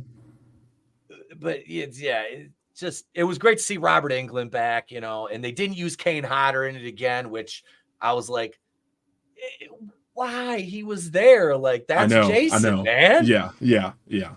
When did Hatchet come out? It was around that time, right? Yeah, it was around that time. Yeah. So I don't know. He was still going like this. I mean, the explanation for why they didn't go with Hodder was because they wanted someone who looked a lot bigger than Freddy. I mean, he's a lot bigger for sure. I'd been bigger anyway. I don't know. That's crazy to me. I would have just used your movie magic, man. Like, I mean, you know, right? You're giving boots, stilts. I don't know, shoot him from lower angles, higher. Angles, man. I don't know. He is bigger than Robert Englund anyway. So it could be. It could also be a budget thing. Yeah, because I don't know what the budget for that one was, but it's hard to believe that they couldn't work out something to if it was budget. I understand them. Okay, if they want somebody, because I can't remember who it was that played Jason in that one, but the guy was massive. Yeah. He was just a tank. Yeah. But I mean, Kane Hodder is already bigger in stature than Englund is anyway. Mm-hmm. Yeah. Like that's the thing that killed me. Like in 7 and 8, he's imposing. He's got a frame, you know. Even Jason X, same thing. That Ken Kirzinger? Ken Kirzinger. Oh, it's Kirzinger. Okay. Yeah. And it was a $30 million budget. Big. That's wild. So they could have. Yeah, that's the. Isn't that the biggest? Like, I don't know what Part 9 was. It's bigger than Thanksgiving. Thanksgiving was $15 million. That's a $15 million budget. I mean, well, the newer Halloweens, I think, were 15. Well, the first two were 15, and then Ends was like 30. So, and I don't know where that extra 15 came in and what the fuck they did with that. Unless they paid everybody more because of COVID or some shit. But you fucked yourself by doing that. Yeah. You know, I've never seen anybody wrestle Jason's mask away from him. I'll give you that one. I'll give you that one. I can't even argue against that shit. Oh, man, I was so fucking mad. I loved it. Oh no. Yep, it's one of my favorites. Here I was just starting to like you, Trina. So you liked Halloween Ends, Trina? Oh, Halloween Ends? No. I thought you meant Freddy versus Jason. No, I was talking about wrestling the mask away. But Freddy versus Jason. Yeah, you like. Oh yeah, I love Freddy versus Jason. Yeah. No, Halloween Ends. No, I don't even want to like. I pretend that doesn't even exist. Okay, you're back. We're back again. Okay. Say it. Right. Halloween Ends, the Corey Cunningham story. Awful. Yeah, no. I want to see the series. I would like, because the only they had a couple actors, but they were pretty much no names. Adrian King is confirmed to come back, which I am really okay. I did not know that. Yes. That's cool. That's awesome. Yes. She's been all over Instagram, like when they announced it, talking about it. And I'm like, she's your new Pamela Voorhees right there. Perfect age, perfect look. 100%. Yeah. And you know, that right there, I'm like, if you do that, like the first season is about Pamela. I can get down with that. Yeah. I don't want to see Elias Voorhees. I do not want that. We don't need it. We don't need it. No. Just stick to Pamela. I agree with you. Do the first season, and then we'll see where we're at in the second season. And then it can lead into a movie or whatever they want to do. And I really think that if they do the first season right, and this is the thing, okay, I'm like, so if they do flashbacks to like the 1955 and the 60s, where I think it was like the fire, the water was poisoned. if they go back and do flashbacks like that, but if they set the show like in a current, or not current, but like, I really am adamant about this, and I'm writing a Friday the 13th fan film. I know guys have been working on it for a while, but time is a factor for me. What two things I realized? I'm like, number one, Friday the 13th needs to stay ambiguously in the 1980s and possibly the early 90s, and it needs to live there. That is the window where it works the best. The aesthetics for it work the best, and I don't see it working as well in the modern age. Like part 9, okay, it was all right in that, but I'm like, it needs to be 80s. That's the way I look at that. I agree 100%. I honestly, I think that way for most of these franchises. Halloween, all of them just need to just find a spot in that 80s, 90s, late 70s, somewhere around in there, and just kind of live there. I'm totally fine with it. No matter what you do, how many times you want to reboot it, just keep it there. There's so much better visuals. You don't have to worry about cell phone bullshit. Scream can evolve into anything, but I don't need Jason or Michael in that in a modern setting. I just don't want it. No, I totally agree. I can't even picture that in my mind. Like, I feel like that it would look bad, and it just wouldn't even feel right. Yeah, no, it's just weird. They're 80s icons. That's where they belong. Yeah, I agree 100%.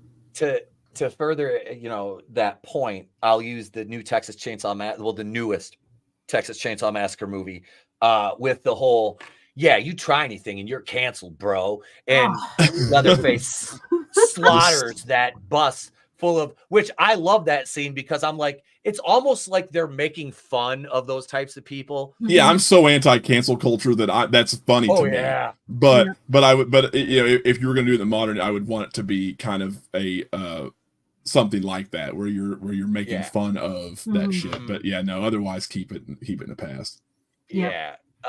Because even the Leatherface, that one didn't really play well. There was things I liked, but I was like, by and large, I could do without it. Yeah, for sure. Me too. I've been really weird about the Texas Chainsaw Massacre franchise. I don't love it. I love the idea. I love the characters. Leatherface is iconic. But you just can't sit down and watch a movie any movie in the franchise hardly and just be like, wow, this is good. I can't.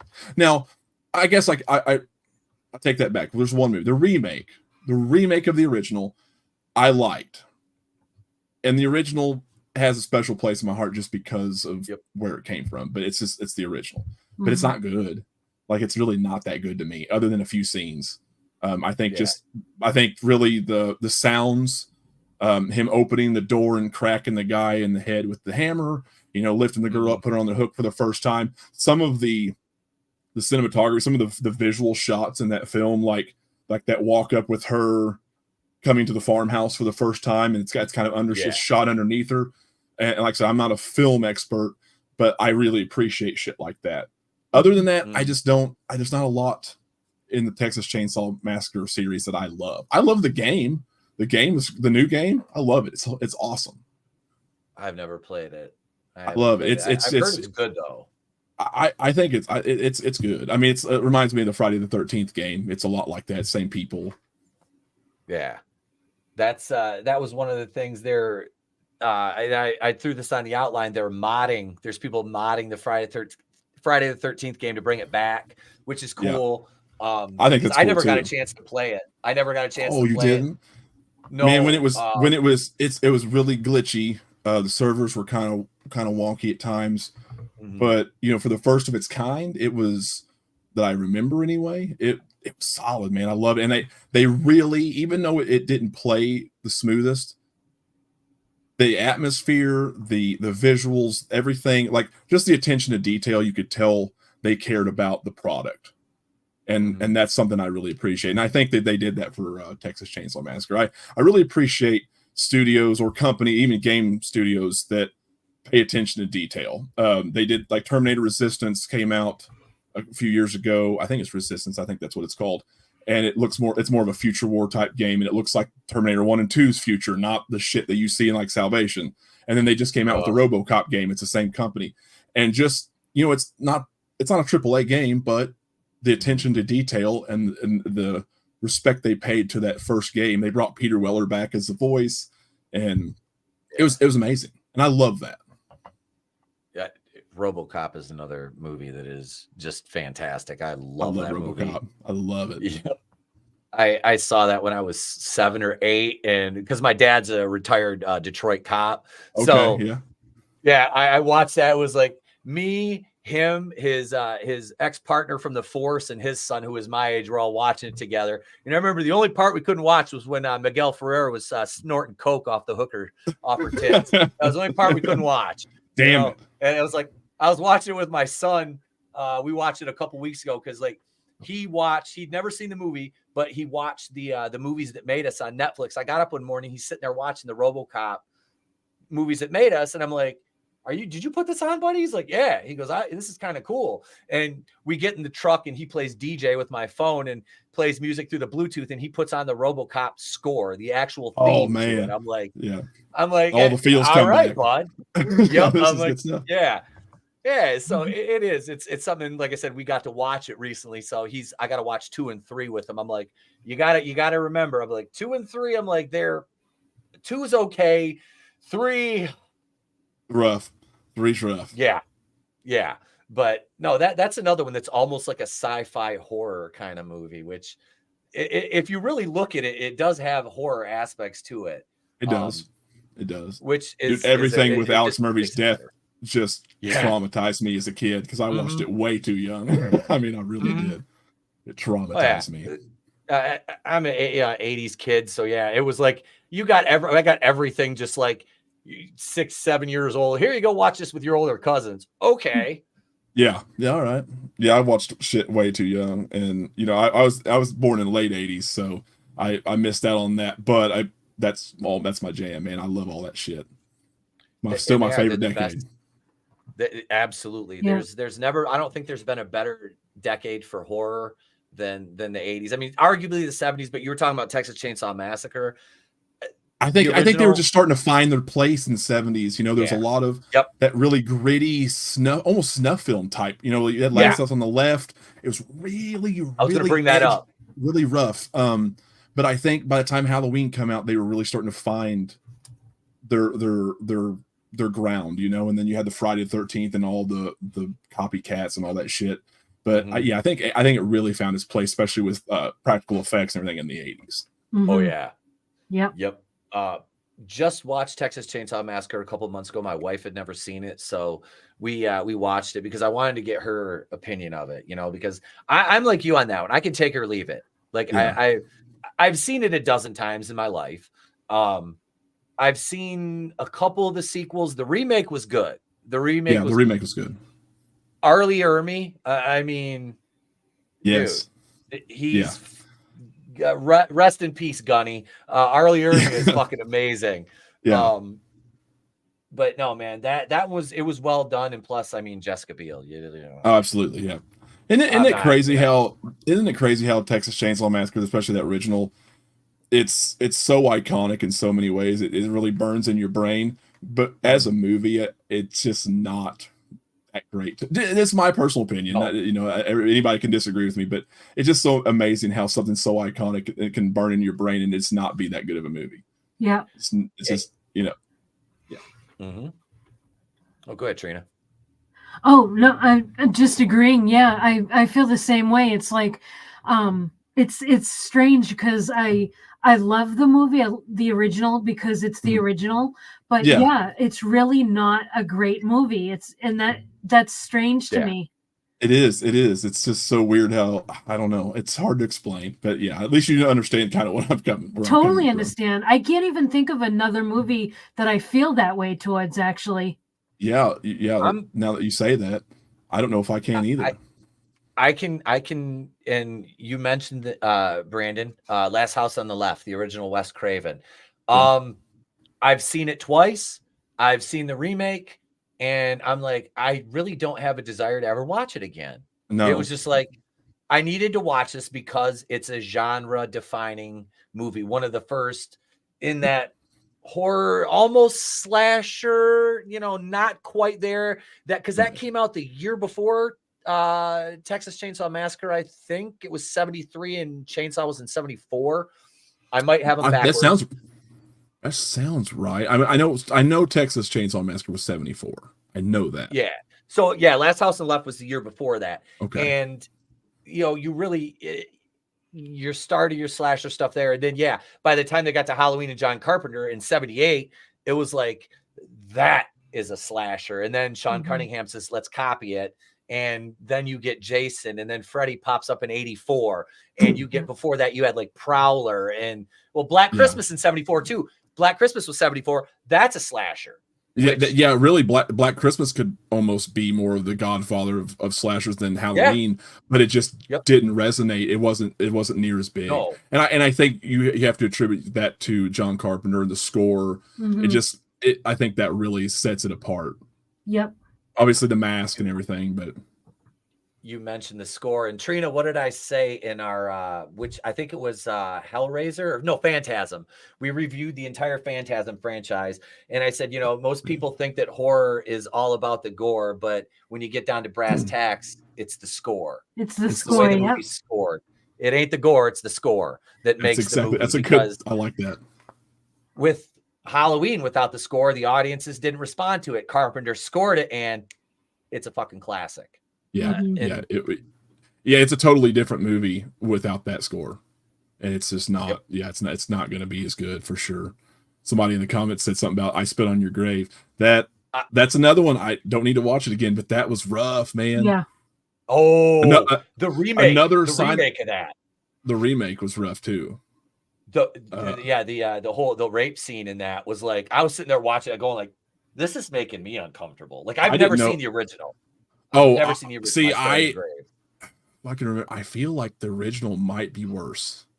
Is it? Because it's slower, and there's no music. Like it's quiet, and it's out. It's just, dude, it's so unsettling. And I think, and I don't remember now in the remake. Maybe somebody in the comments could say, in the remake, I don't know how many times she was raped in the movie, but in the original, it was like 2 or 3 different times that they caught up with her. They let her go and kind of wander off, and then they did it again. It was so atrocious, dude. It was so rough. Like I couldn't do it. Like I'm not gonna do it again.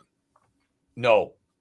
I watched that with my wife when we just started dating. Somebody's like, you gotta check out I Spit on Your Grave. I'm like, oh, all right. And her and I are sitting there watching that, and she's like looking at me. I'm like, I had no fucking idea. I'm so sorry. I'm so sorry. I didn't know. And I'll then try I took her anything to once. see the Nightmare on Elm Street in 2010. We went to see that together, and we got all stoned out. Went to see it, and we're in the theater. I'm like, this is fucking terrible. It was like, bad. oh my so bad. God, it was so bad. Why? So bad. Like his mouth moves like this much. It's just I and nothing against Jack Earl, but that was just a good movie. It was not. It was all around not good. Well, I liked it. I'm not gonna. I won't. It's not as bad as Halloween Ends, so I'll let it slide. Vinny's another one. He does not like the remake, and I think maybe I'm the only one that actually likes it. You might be. You're the only one I think I've talked to that like it. So take comfort in knowing you're the only one. That you can look at it from the positive spin. Frankie knows asked the question. Anybody remember their first horror movie? I do. I was like 3. It was Devil Dog Hound of Hell starring Richard Crenna from Rambo on YouTube. Nice. It's on YouTube. I love Richard Crenna. Yeah. You want me to take this real quick? I can do Go my ahead. first one easy. Yeah. Halloween 2. It's my first well, unless you want to count Jaws. I'd say Jaws and then Halloween 2. So I'd say Jaws. Maybe we count Jaws. I'll say Jaws if that's the case. But otherwise it's Halloween 2. All right, Trina, go ahead.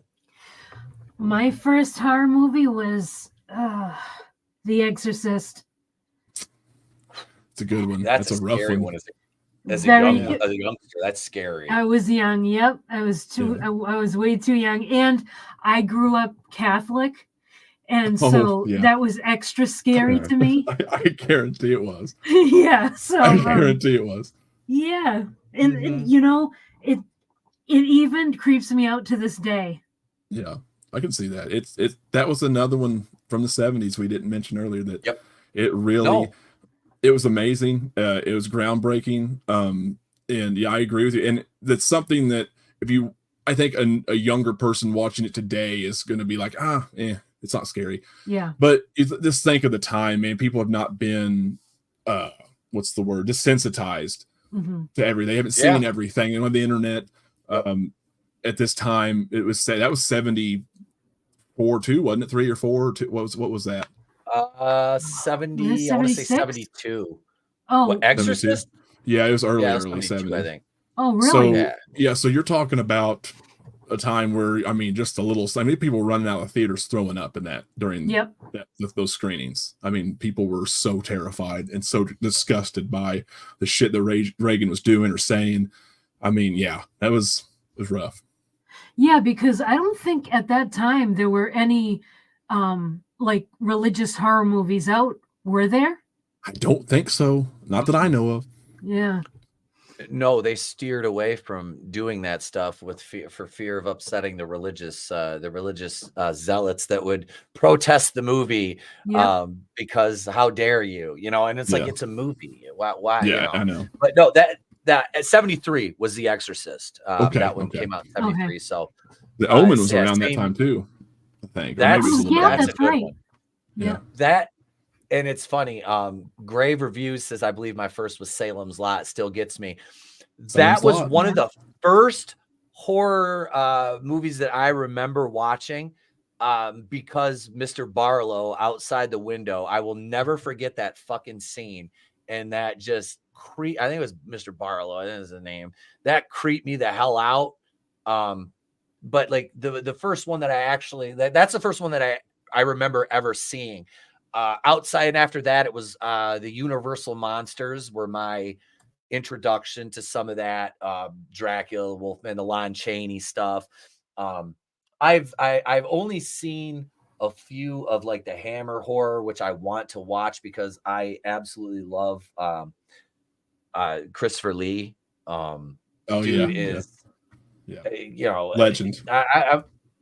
Dude, seeing him, like I said, when he hit Star Wars as Count Dooku, I was like, it's Christopher Lee. I'm like, yes, Dooku's one of my favorite characters. But yeah, I was like, this guy's a bad motherfucker, man. I'm like, and he was legit like a badass in real life too. And him and Tarkin, Grand Moff Tarkin, Peter Cushing. Yeah. Just phenomenal in those. But yeah, the Salem's Lot movies. Now that's another one. The kid floating at the window. That's what it was. Thank you. I haven't seen it in decades. Yes, that shit scared the bejesus out of me. And that is getting dumped on streaming this fall. I covered that a couple of years ago, the Salem's Lot reboot that was supposed to be in theaters, but it's just going straight to streaming. I think is it September, October? Later this year, it's going to hit streaming, so no theatrical release for that. But yeah, horror. I love horror. For me, it's always been about the way the movies make you feel. Like nothing has ever resonated as much with me as horror has. Right. It's just always been there, and it's like it's comfort food to me. It's like one of those deals. And I just watched a really offbeat one. What was it called? Luther the Geek. I watched Luther. I haven't seen that one. Oh, that sounds like a wild title. It is. The guy thinks he's a chicken. Like he acts like a chicken. He clucks like a chicken, and he bites people. And yeah, he's very. It's very. There's some brutal shit in it. I mean, it's not a great movie by any stretch of imagination. Right. I was sitting around one day, and it was on. I want to say it was like Peacock. There's another one that I saw, and I've got it marked to watch. It's something about, it's like the children or something. It's not Children of the Corn, but it's like the kids touch people and they burn them. Oh shit! And I want to say that the score is a Manfredini score. And as soon as I heard a couple like bars of the trailer music, that was not the trailer, but like the preview they play when you click on the movie, I was like, is that Harry Manfredini I hear? And it was like that. I watched Swamp Thing recently again, and I'm like, I never realized this was Harry Manfredini that did the music for that. Well, didn't he do The Burning as well? Yes. Did you watch The Burning? I think so. Because what's his name? Why did it leave me? I know Tom Savini did the effects for that too, because he left Friday 2 to do The Burning. Yeah. I actually got to meet Savini last year at Horror Hound in Indianapolis. That's awesome. And I the picture I posted on my community tab, everybody's like, he looks like your dad. Like he could be your dad. It's funny too. Like we have a lot of the same facial features. Now that you say we're sitting side by side. It's like I see it. Yeah. And yeah, he was super cool. Just an absolute great guy. And what a genius. What a fucking genius. Just his work, and not even, we haven't, his work in the zombie genre. And he's acted. I love. Yeah, from Dusk Till Dawn. Oh yeah. Yeah. He was a Sex Machine or whatever his name was. I think it was Sex Machine. Yeah. Yep. Quentin Tarantino, I got to give the man his props, man. He's like, I got a foot thing. I think Salma Hayek's got nice feet. I'm gonna write this scene and write my side. I'm gonna play the role. It's like, I mean, Quentin, you do you, bro. You do you. Yeah, exactly. I mean, what can you do? It's still not as bad as what Harvey Weinstein did, I guess. I mean, no.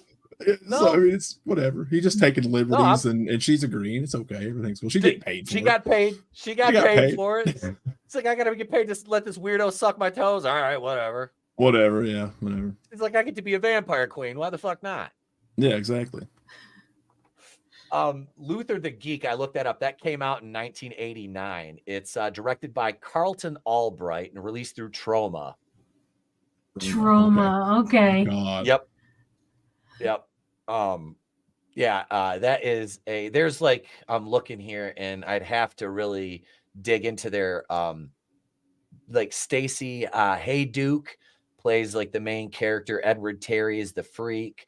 And the character there's not much character development. It's just, I can't imagine there being any character development in that, but it's just, it's something. If you've got like, what is it? It's in that 80-minute range.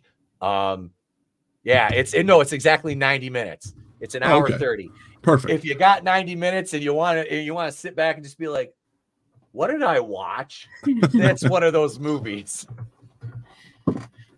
But not terrible, not completely like offensively bad. Like, I watched the preview for it and I'm like, yeah, this is gonna be schlock. I'm all right with that. I like schlock. If it's stupid fun, then I can forgive it. Like we did one. I got another channel that I do with my buddies, and we've been doing it longer than I've been doing Smith's Grove, and we'll recover a little bit of everything. And we did Trancers, which I love, Trancers 1 and 2. And then we did Leprechaun, and we did Samurai Cop.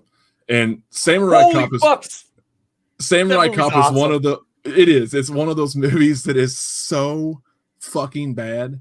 It's good, and it's so fun. It's so crazy. And we were talking about it. Why are the sex scenes in that movie more well produced than the entire rest of the film?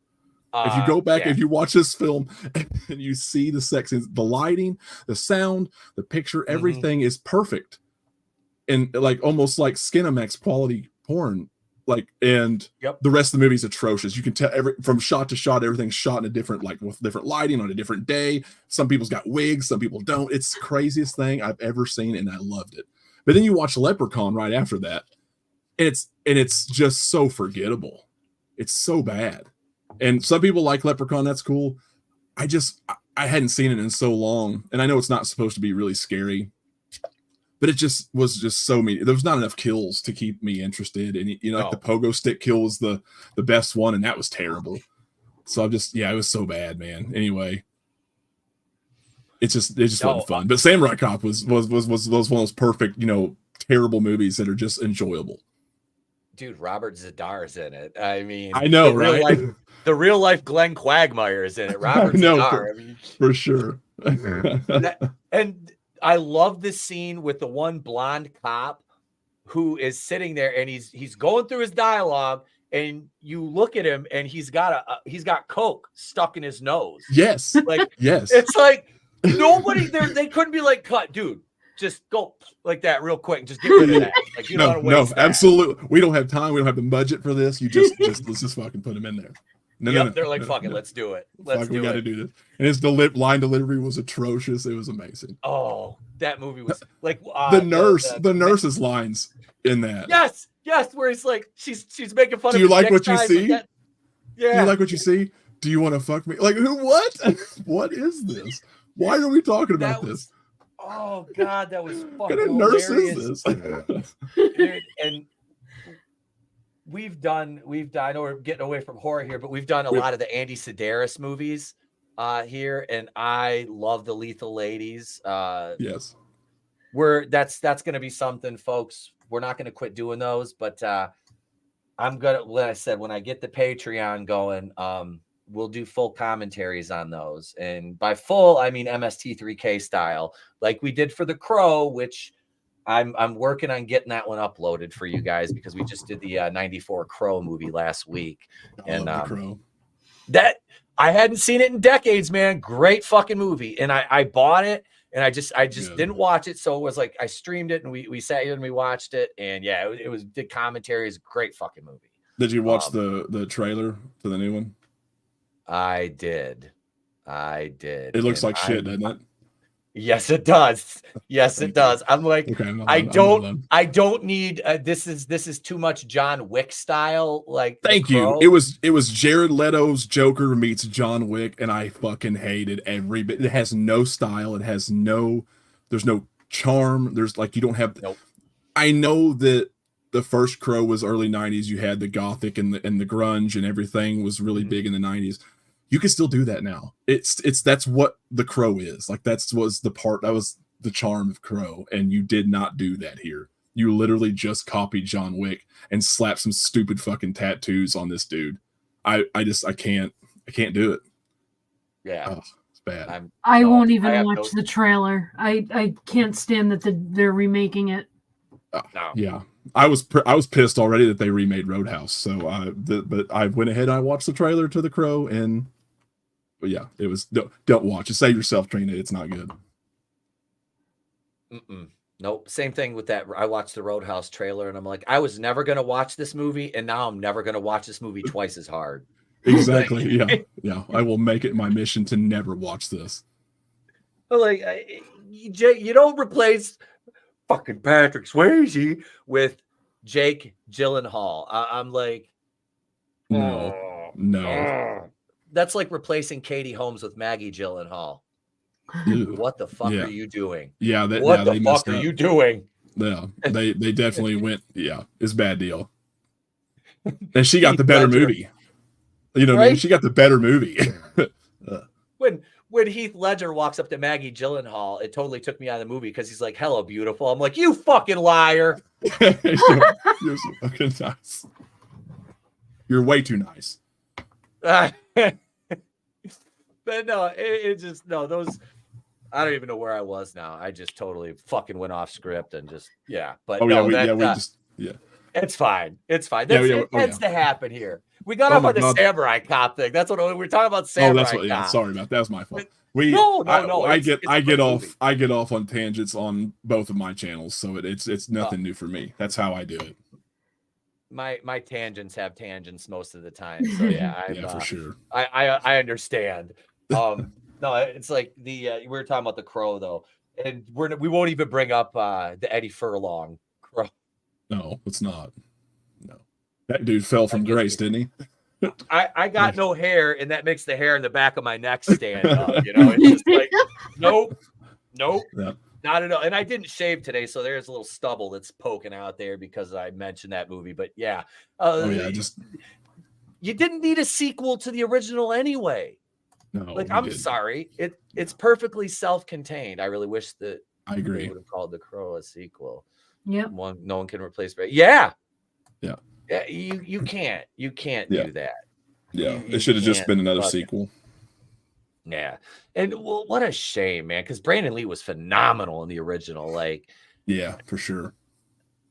That's being from Michigan, I love the I love the aesthetic they gave Detroit in that. I'm like, Detroit is Gotham now. I was like, and the funny thing is, you don't even have to make it look shitty to make Detroit look shitty.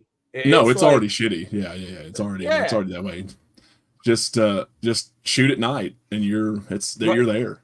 You're there, man. You go 2 blocks away from like Ford Field and Little Caesars in the casino. It's rough. It's ghetto as the Project Steps, man. I fucking know. I've been down there. I've worked down there. It ain't pretty.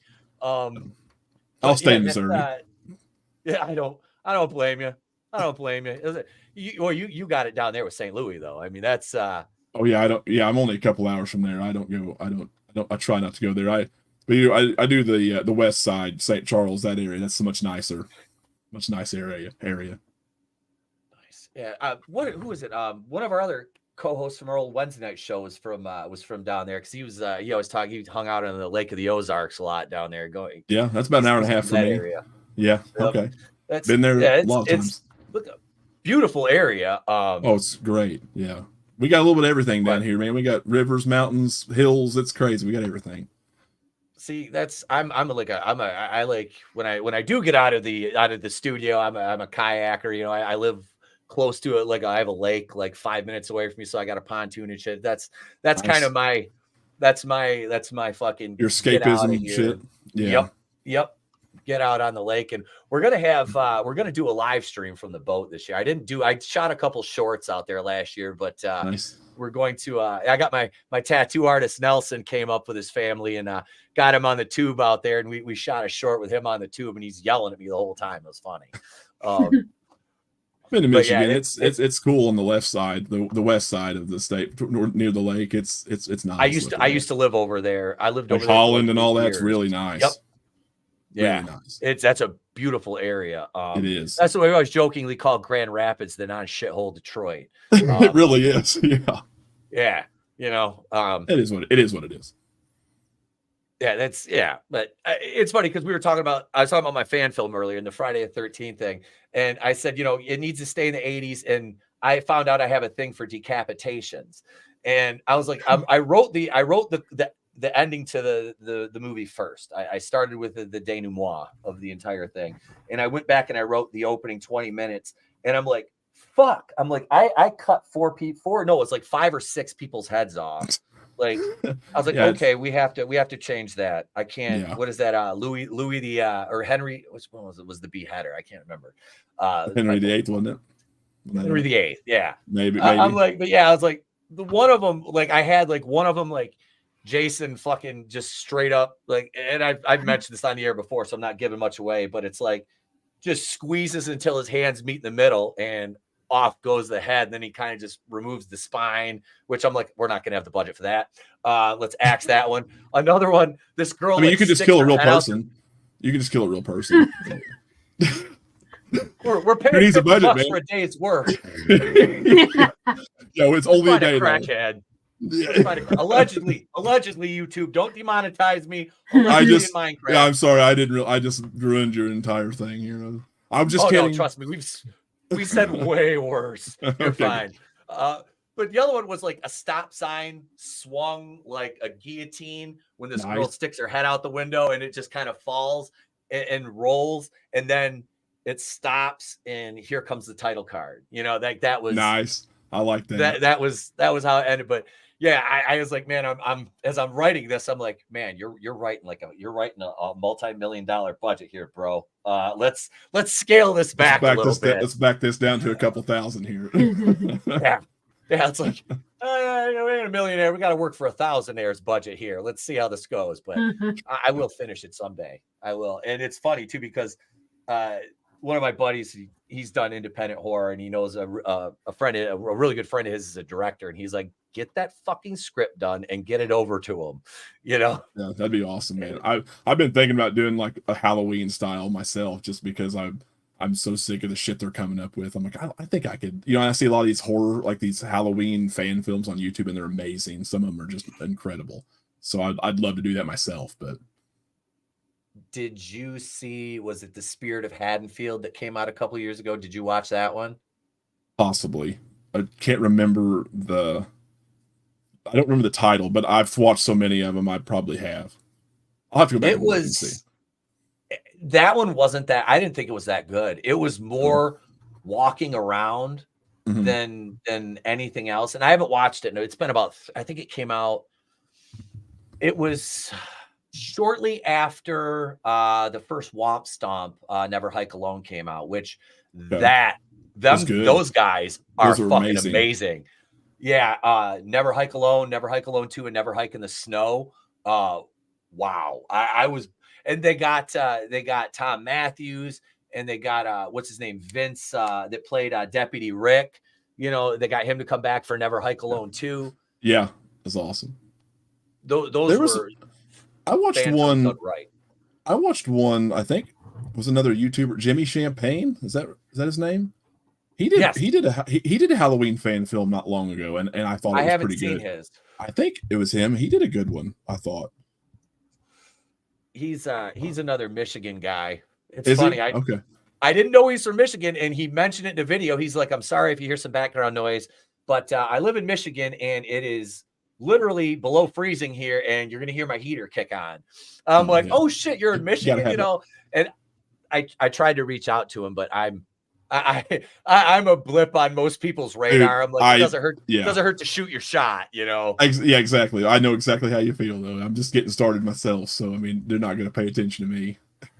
I've been at this for 5 years, and it's like I have more friends in the pop culture side of things. I'm trying to, like I said, branch in. We've covered horror on the channel all along, right? But it's like I want to specifically get into that now, because I'm so burned out on pop culture. Dude, horror's fun. It never tires. And as you said earlier, it's you, right? That's always been your comfort. So it's going to come a lot more naturally to you, and the community is great. Like my community that I'm growing right now, it's been great. I've seen a lot of the same faces. I read all the comments.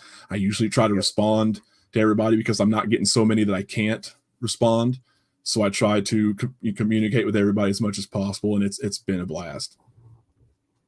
Oh, dude, yeah, the horror community is great, and that's Trina's bag is horror too. So that's how she had her real horror. She has a real horror channel, and I was like, yeah, you're good. I reached out. I says, and she streamed with us for a couple of years now, right? We've streamed together, Trina. Yep. And so it was a natural fit for me to just be like, hey, do you want to co-host for me? Because, we used to do the classic wrestling pay-per-views on Tuesday nights. That'd be fun. And I've told everybody we will get back to those. We'll make sure we do those. It's April, which, it's my birthday month. We got to do some spring stampedes. Gotta do that. And we watched 94 not long ago. It was great. I'm not gonna start talking wrestling, I promise, guys. I'm sorry. I'll shut up about wrestling. I know, but yeah, I spent 10 years in the business, so it's kind of like that's. I'd be happy to come on too for one of those watch-alongs. That'd be great. That'd be awesome. Love to have you, man. Love to have you. I know you're a wrestling fan, so for sure. But yeah, those and the wrestling, and I wish I would have done it when I was working and I was 245 pounds and I looked like Jason. I should have wore the fucking hockey mask to the ring once. Awesome. It would have been fun. Now I'm built more like Michael Myers. I dropped a lot of weight since I quit working out that heavy. So it's like it happens quick too. Oh, Jesus Christ. I went from 245 to 210 like that. Yeah, it doesn't take long. No, you stop eating all that food and taking all the protein and everything. And it's like, Bye-bye, 17.5-inch arms. Bye-bye. Yeah. Why are my t-shirts Now I'm just I'm a normal guy now. Yep. That's why I can't, like I said, I want to, if I do the fan film though, I want to play Jason. I'm being a wrestler, you're basically a stunt man as it is. So I'm like, and I know how to do the things and not hurt people. You know, the only time I ever potatoed anybody was either given a receipt or they fucking had it coming in the first place. So it's like, I feel like I can carry that kind of role. And it's like, I stack back up to about 235, which would take me a couple months, and no juice, no gear, all natural. But yeah, it's like, I could do that. But like right now, it's like, I looked up, I'm like, when I was doing the Michael Myers gimmick for Halloween last year, I'm like, they got him listed at 6'1", 205. I'm like, I'm 6'3", 2. At the time, I was like 215, 220. I'm like, okay, I'm all right with playing Michael as long as it's not the Rob Zombie shit. Yeah. Right. Yeah.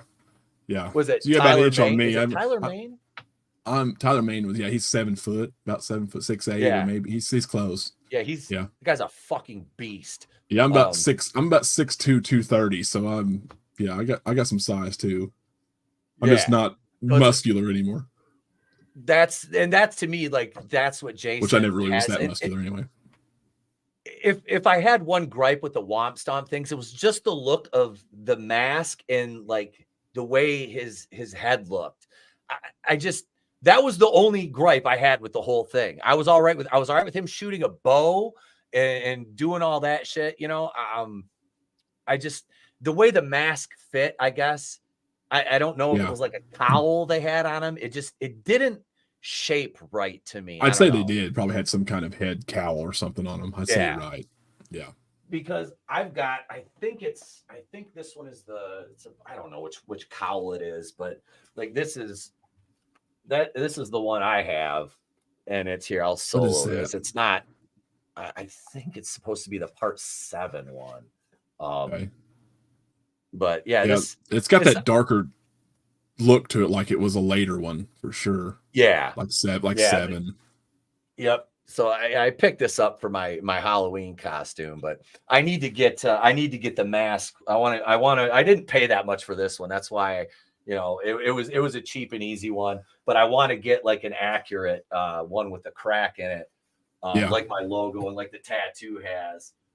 But yeah, there's some good videos on YouTube, tutorials about making your own. You probably turn that one into something. I actually reached out to another YouTuber, Tyler. I think it's Tyler Wooten or Tyler Wooten, and he's got another one. He does a lot of effect stuff with it, like the masks and stuff like that. It looks like he's done a lot of work. So he said he'd come on. He doesn't have any social media, so I'm trying to get in touch with him just through comments. And it's like, he said, so it's like, he's another one that I want to bring on because he's into that stuff too. That'd be awesome. Yeah. That one on the right there, that the 78, that one, that one is, that was rehauled. That's a Boogeyman Trick or Treat studio mask. And it was rehauled. It was rehauled by Michael Golden, and he's got a YouTube, and I think he does stuff on Facebook and stuff. He's totally worth it. I got it from him on eBay. Amazing rehauls, and it was really cheap compared to what other people are selling their rehauls for. So totally worth it. Oh, Georgia Championship. Love Georgia Championship. The Southern stuff's always been my bag. I was an NWA Crockett guy in the 80s. We watched a lot of Mid-South here. Love Mid-South. That's good shit. That is good shit, man. I was, like I said, I was initially trained. Here I go off on wrestling again, by Ricky Morton's nephew Shane. No shit. Yeah. Man, you'll have to talk to my buddy Andrew about. He loves that shit. Like, he loves old school wrestling. He grew up on that. He does Macho Movie Madness with me. It's he nice. You have a good conversation with him. Oh, dude, yeah. When I get on that, it's like wrestling and horror are two things I can just like go on and on and on about. So, but folks, we're over the 2-hour mark. We gave you a bonus hour tonight for our initial episode, and I still feel like this show has gas left in the tank, but I'm not going to press it. But we're going to have Brandon back on if he wants to come back on. Absolutely. Absolutely. I will definitely come back whenever you want. But yeah, I feel like we didn't get through half of your outline here. So you know what? It happened so organic. Yeah. This show is going to be like that. This is going to be a more organic conversation show, whereas my Monday night show is kind of like the outline is way more scripted than that. Yeah. So that's cool. But no, thank you, man, for coming on, brother. I really appreciate it. Thank you for having me. I absolutely appreciate it. It's great to meet you, Brandon. Yeah, it's great to meet you too, Trina. I love meeting both of you. This has been a blast, man. I love it. I can't wait to come back on again. We'll talk some more horror. Absolutely. Well, let me solo you here and go ahead and plug your channel, and I'm gonna drop your link in the chat right now. Okay, yeah. You guys can check me out on Smith's Grove Sanitarium. I've been doing all my Halloween. I just finished my Halloween reviews back a few months ago. I'm on Friday the 13th right now. Just put out part 4. I'm working on part 5 right now. I've got a lot of stuff going on between Macho Movie Madness, my full-time job, so it takes me a while to get these out. I really try to put a lot of extra attention into these reviews. So probably within the next couple of weeks, hopefully I'll have that part 5 out. And yeah, that's pretty much it. Check me out, Smith's Grove Sanitarium. I hope to see you there. Thank you for being here, brother. He's got a great channel. Go over and subscribe to Brandon. Yeah, we're definitely, this guy's going to be a regular here on the show. I have a feeling. Absolutely. I can't wait. It's be great. It's really nice to talk to you guys. Absolutely. And Trina, you go ahead. I'm going to solo you. There you go. Oh, wow. All right. Well, yeah, you can catch me on my channel at Real Horror. You'll mostly just find toy reviews now, and there should be a new one coming out this week. And we do toy reviews on Tommy and the Guinea Pig Collective's channel and Vinnieart's channel on Thursday nights, usually at like around 8:30 Eastern. Yeah, and those are always fun. And yeah, thank you all for being with us. Again, it was great to meet you, Brandon, and looking forward to having a chat with you again about horror, my favorite genre. Absolutely. But yeah, it was really fun tonight, and thank you all in the chat for being with us. This was a lot of fun. Yes, absolutely. And I'm not going to give you my spiel because you guys know where you can find this dumbass. I'm right here every day. Next thing we got coming up live is Thursday at around, schedule providing, and like I said, I've got some things in the personal life right now that might take me away for a day, but we're planning on Tales from the Crypt commentaries. I know we missed last week, gang. I apologize. Every episode that we've done is available for channel members. Those start out public and then they go private for channel members after about 3 days. And I will have much more I'm working on, because we're doing the 40th anniversary edition of 1984 on Monday nights, which there's one of the greatest Friday the 13th movies, part 4, the final chapter, has its 40th anniversary this year. And I am going, I think, that one came out. Was that 80?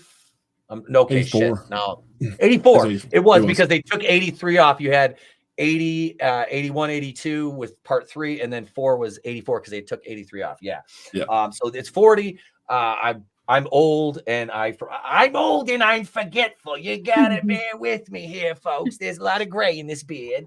But no, I'm gonna do a. I've already reviewed it. I've reviewed part 1 through 8, which to me are the ones that matter the most anyway, because I'm a Paramount guy.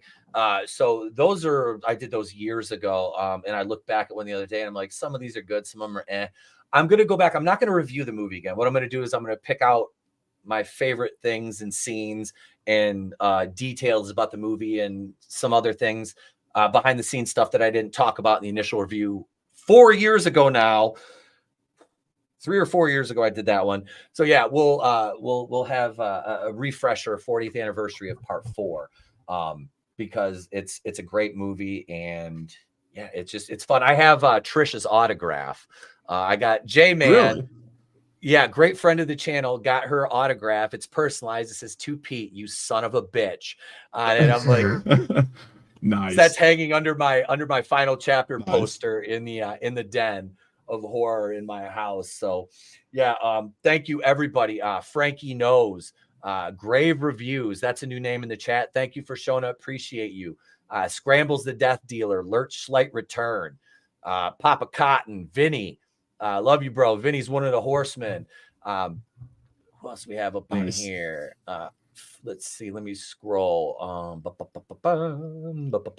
scrolling, and I'm just Justin Proper, who fucking hates Zombie Jason. Justin, I love you, you little bastard. But we're gonna fight. I should have smacked you in the back of the head when I saw you in Cincinnati. I love you, kid. I'm just kidding. I forgot to tell you earlier. I got to give you props for your Dusty impression too. Dusty Rose impression. I caught that on a video you did just the other day, and I thought that was great.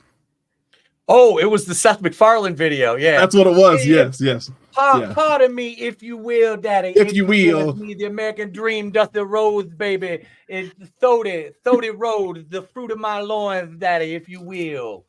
Yeah, love it. We do that over at Macho all the time. I love it. And I don't know how deep you've gotten to the catalog, but if you look into one of the playlists, there's about 4 videos where I do some Macho Man reads. Macho Man reads the classics. That's a really good one. And Lurch, Slight Return, brother. You sent me a box of goodness, a box of Star Wars memorabilia, action figures, a bomb ass fucking Trade Federation droid ship, which I'm gonna show those off on Monday night. I opened it up and I was like, this is fucking amazing. So, man, thank you so much. Went check the PO box today. We had the PO box listed in the description. If you want to send us anything, feel free. No obligation to, though. Same thing. I've got channel, and I haven't done that yet tonight, folks. I almost forgot to close the show out because YouTube gives us 10 memberships a month to give away. So if you're in the chat right now, I'm dropping 5 right now for you. There's some free channel memberships courtesy of YouTube and us here at the Place to Be Reviews. So thank you everybody who has helped us grow and get where we are today. I think we're at 40, I think it's 46 channel members now. We got demonetized last year, which really fucking hurt. Because we were carrying around 85 channel members at that point, and YouTube has been really burying us in the algorithms because YouTube hates me, which I've come to peace with. So small time, it's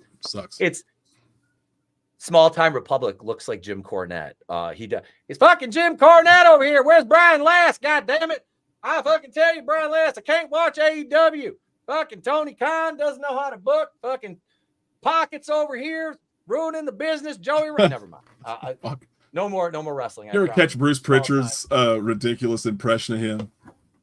I have double meat, double cheese, motherfucker. Like it's not even close, but you just know exactly who he's mocking when he does that shit.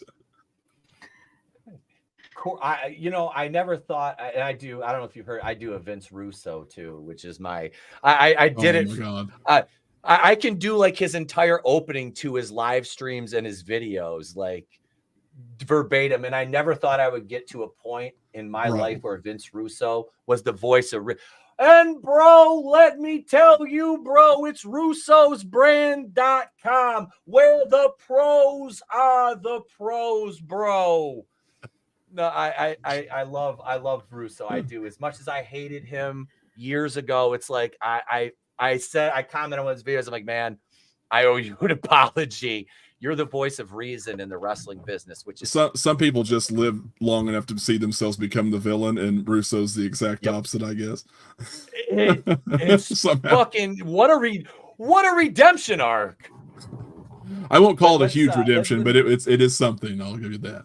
It's something. Well, for him, it's huge. All things for him, it's big. For him, yeah.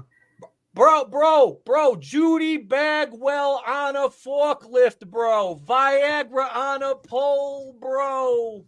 I mean, yeah, But channel members, we got Small Time Republic, Zombie Box Reviews, Ariel the Bullet Ballet, Toy Mafia, Phil TMNT, What About Beefy 5-Layer Husband, Release the McCracken, Chris Fisk, Instant Regret, Sean Estep, Nano Reaper, Zacharat 315, Tollbat, Superfan Adam Shawhand, Vinnieart, Scrambles, The Death Dealer, Clinton House, Janet from Another Planet, Matt W, Keely Chow, The Phantom Menace Ultron, Darth Loverboy, LDG Free the Internet, Brutal Morningwood, or his other name, Gentle Evening Penis, Parrot Head, Good Stuff, my editor extraordinaire, Just Joe 47, AngelousDraven, Mr. Grant Gregory, Anime Night 1992, Nelson the Psychopath, my amazing tattoo artist, Normie, Rugo Betta, Hicks Villain, JB, Bad Take Bojan, Jason Holt, Kelly Was, Godzillionaire, Chris Wicks, Glinzer, monoTony, Judas Goat Barbecue, Frog G, Tommy and the Guinea Pig Collective, and Manliness and Motivation. Thank you all so much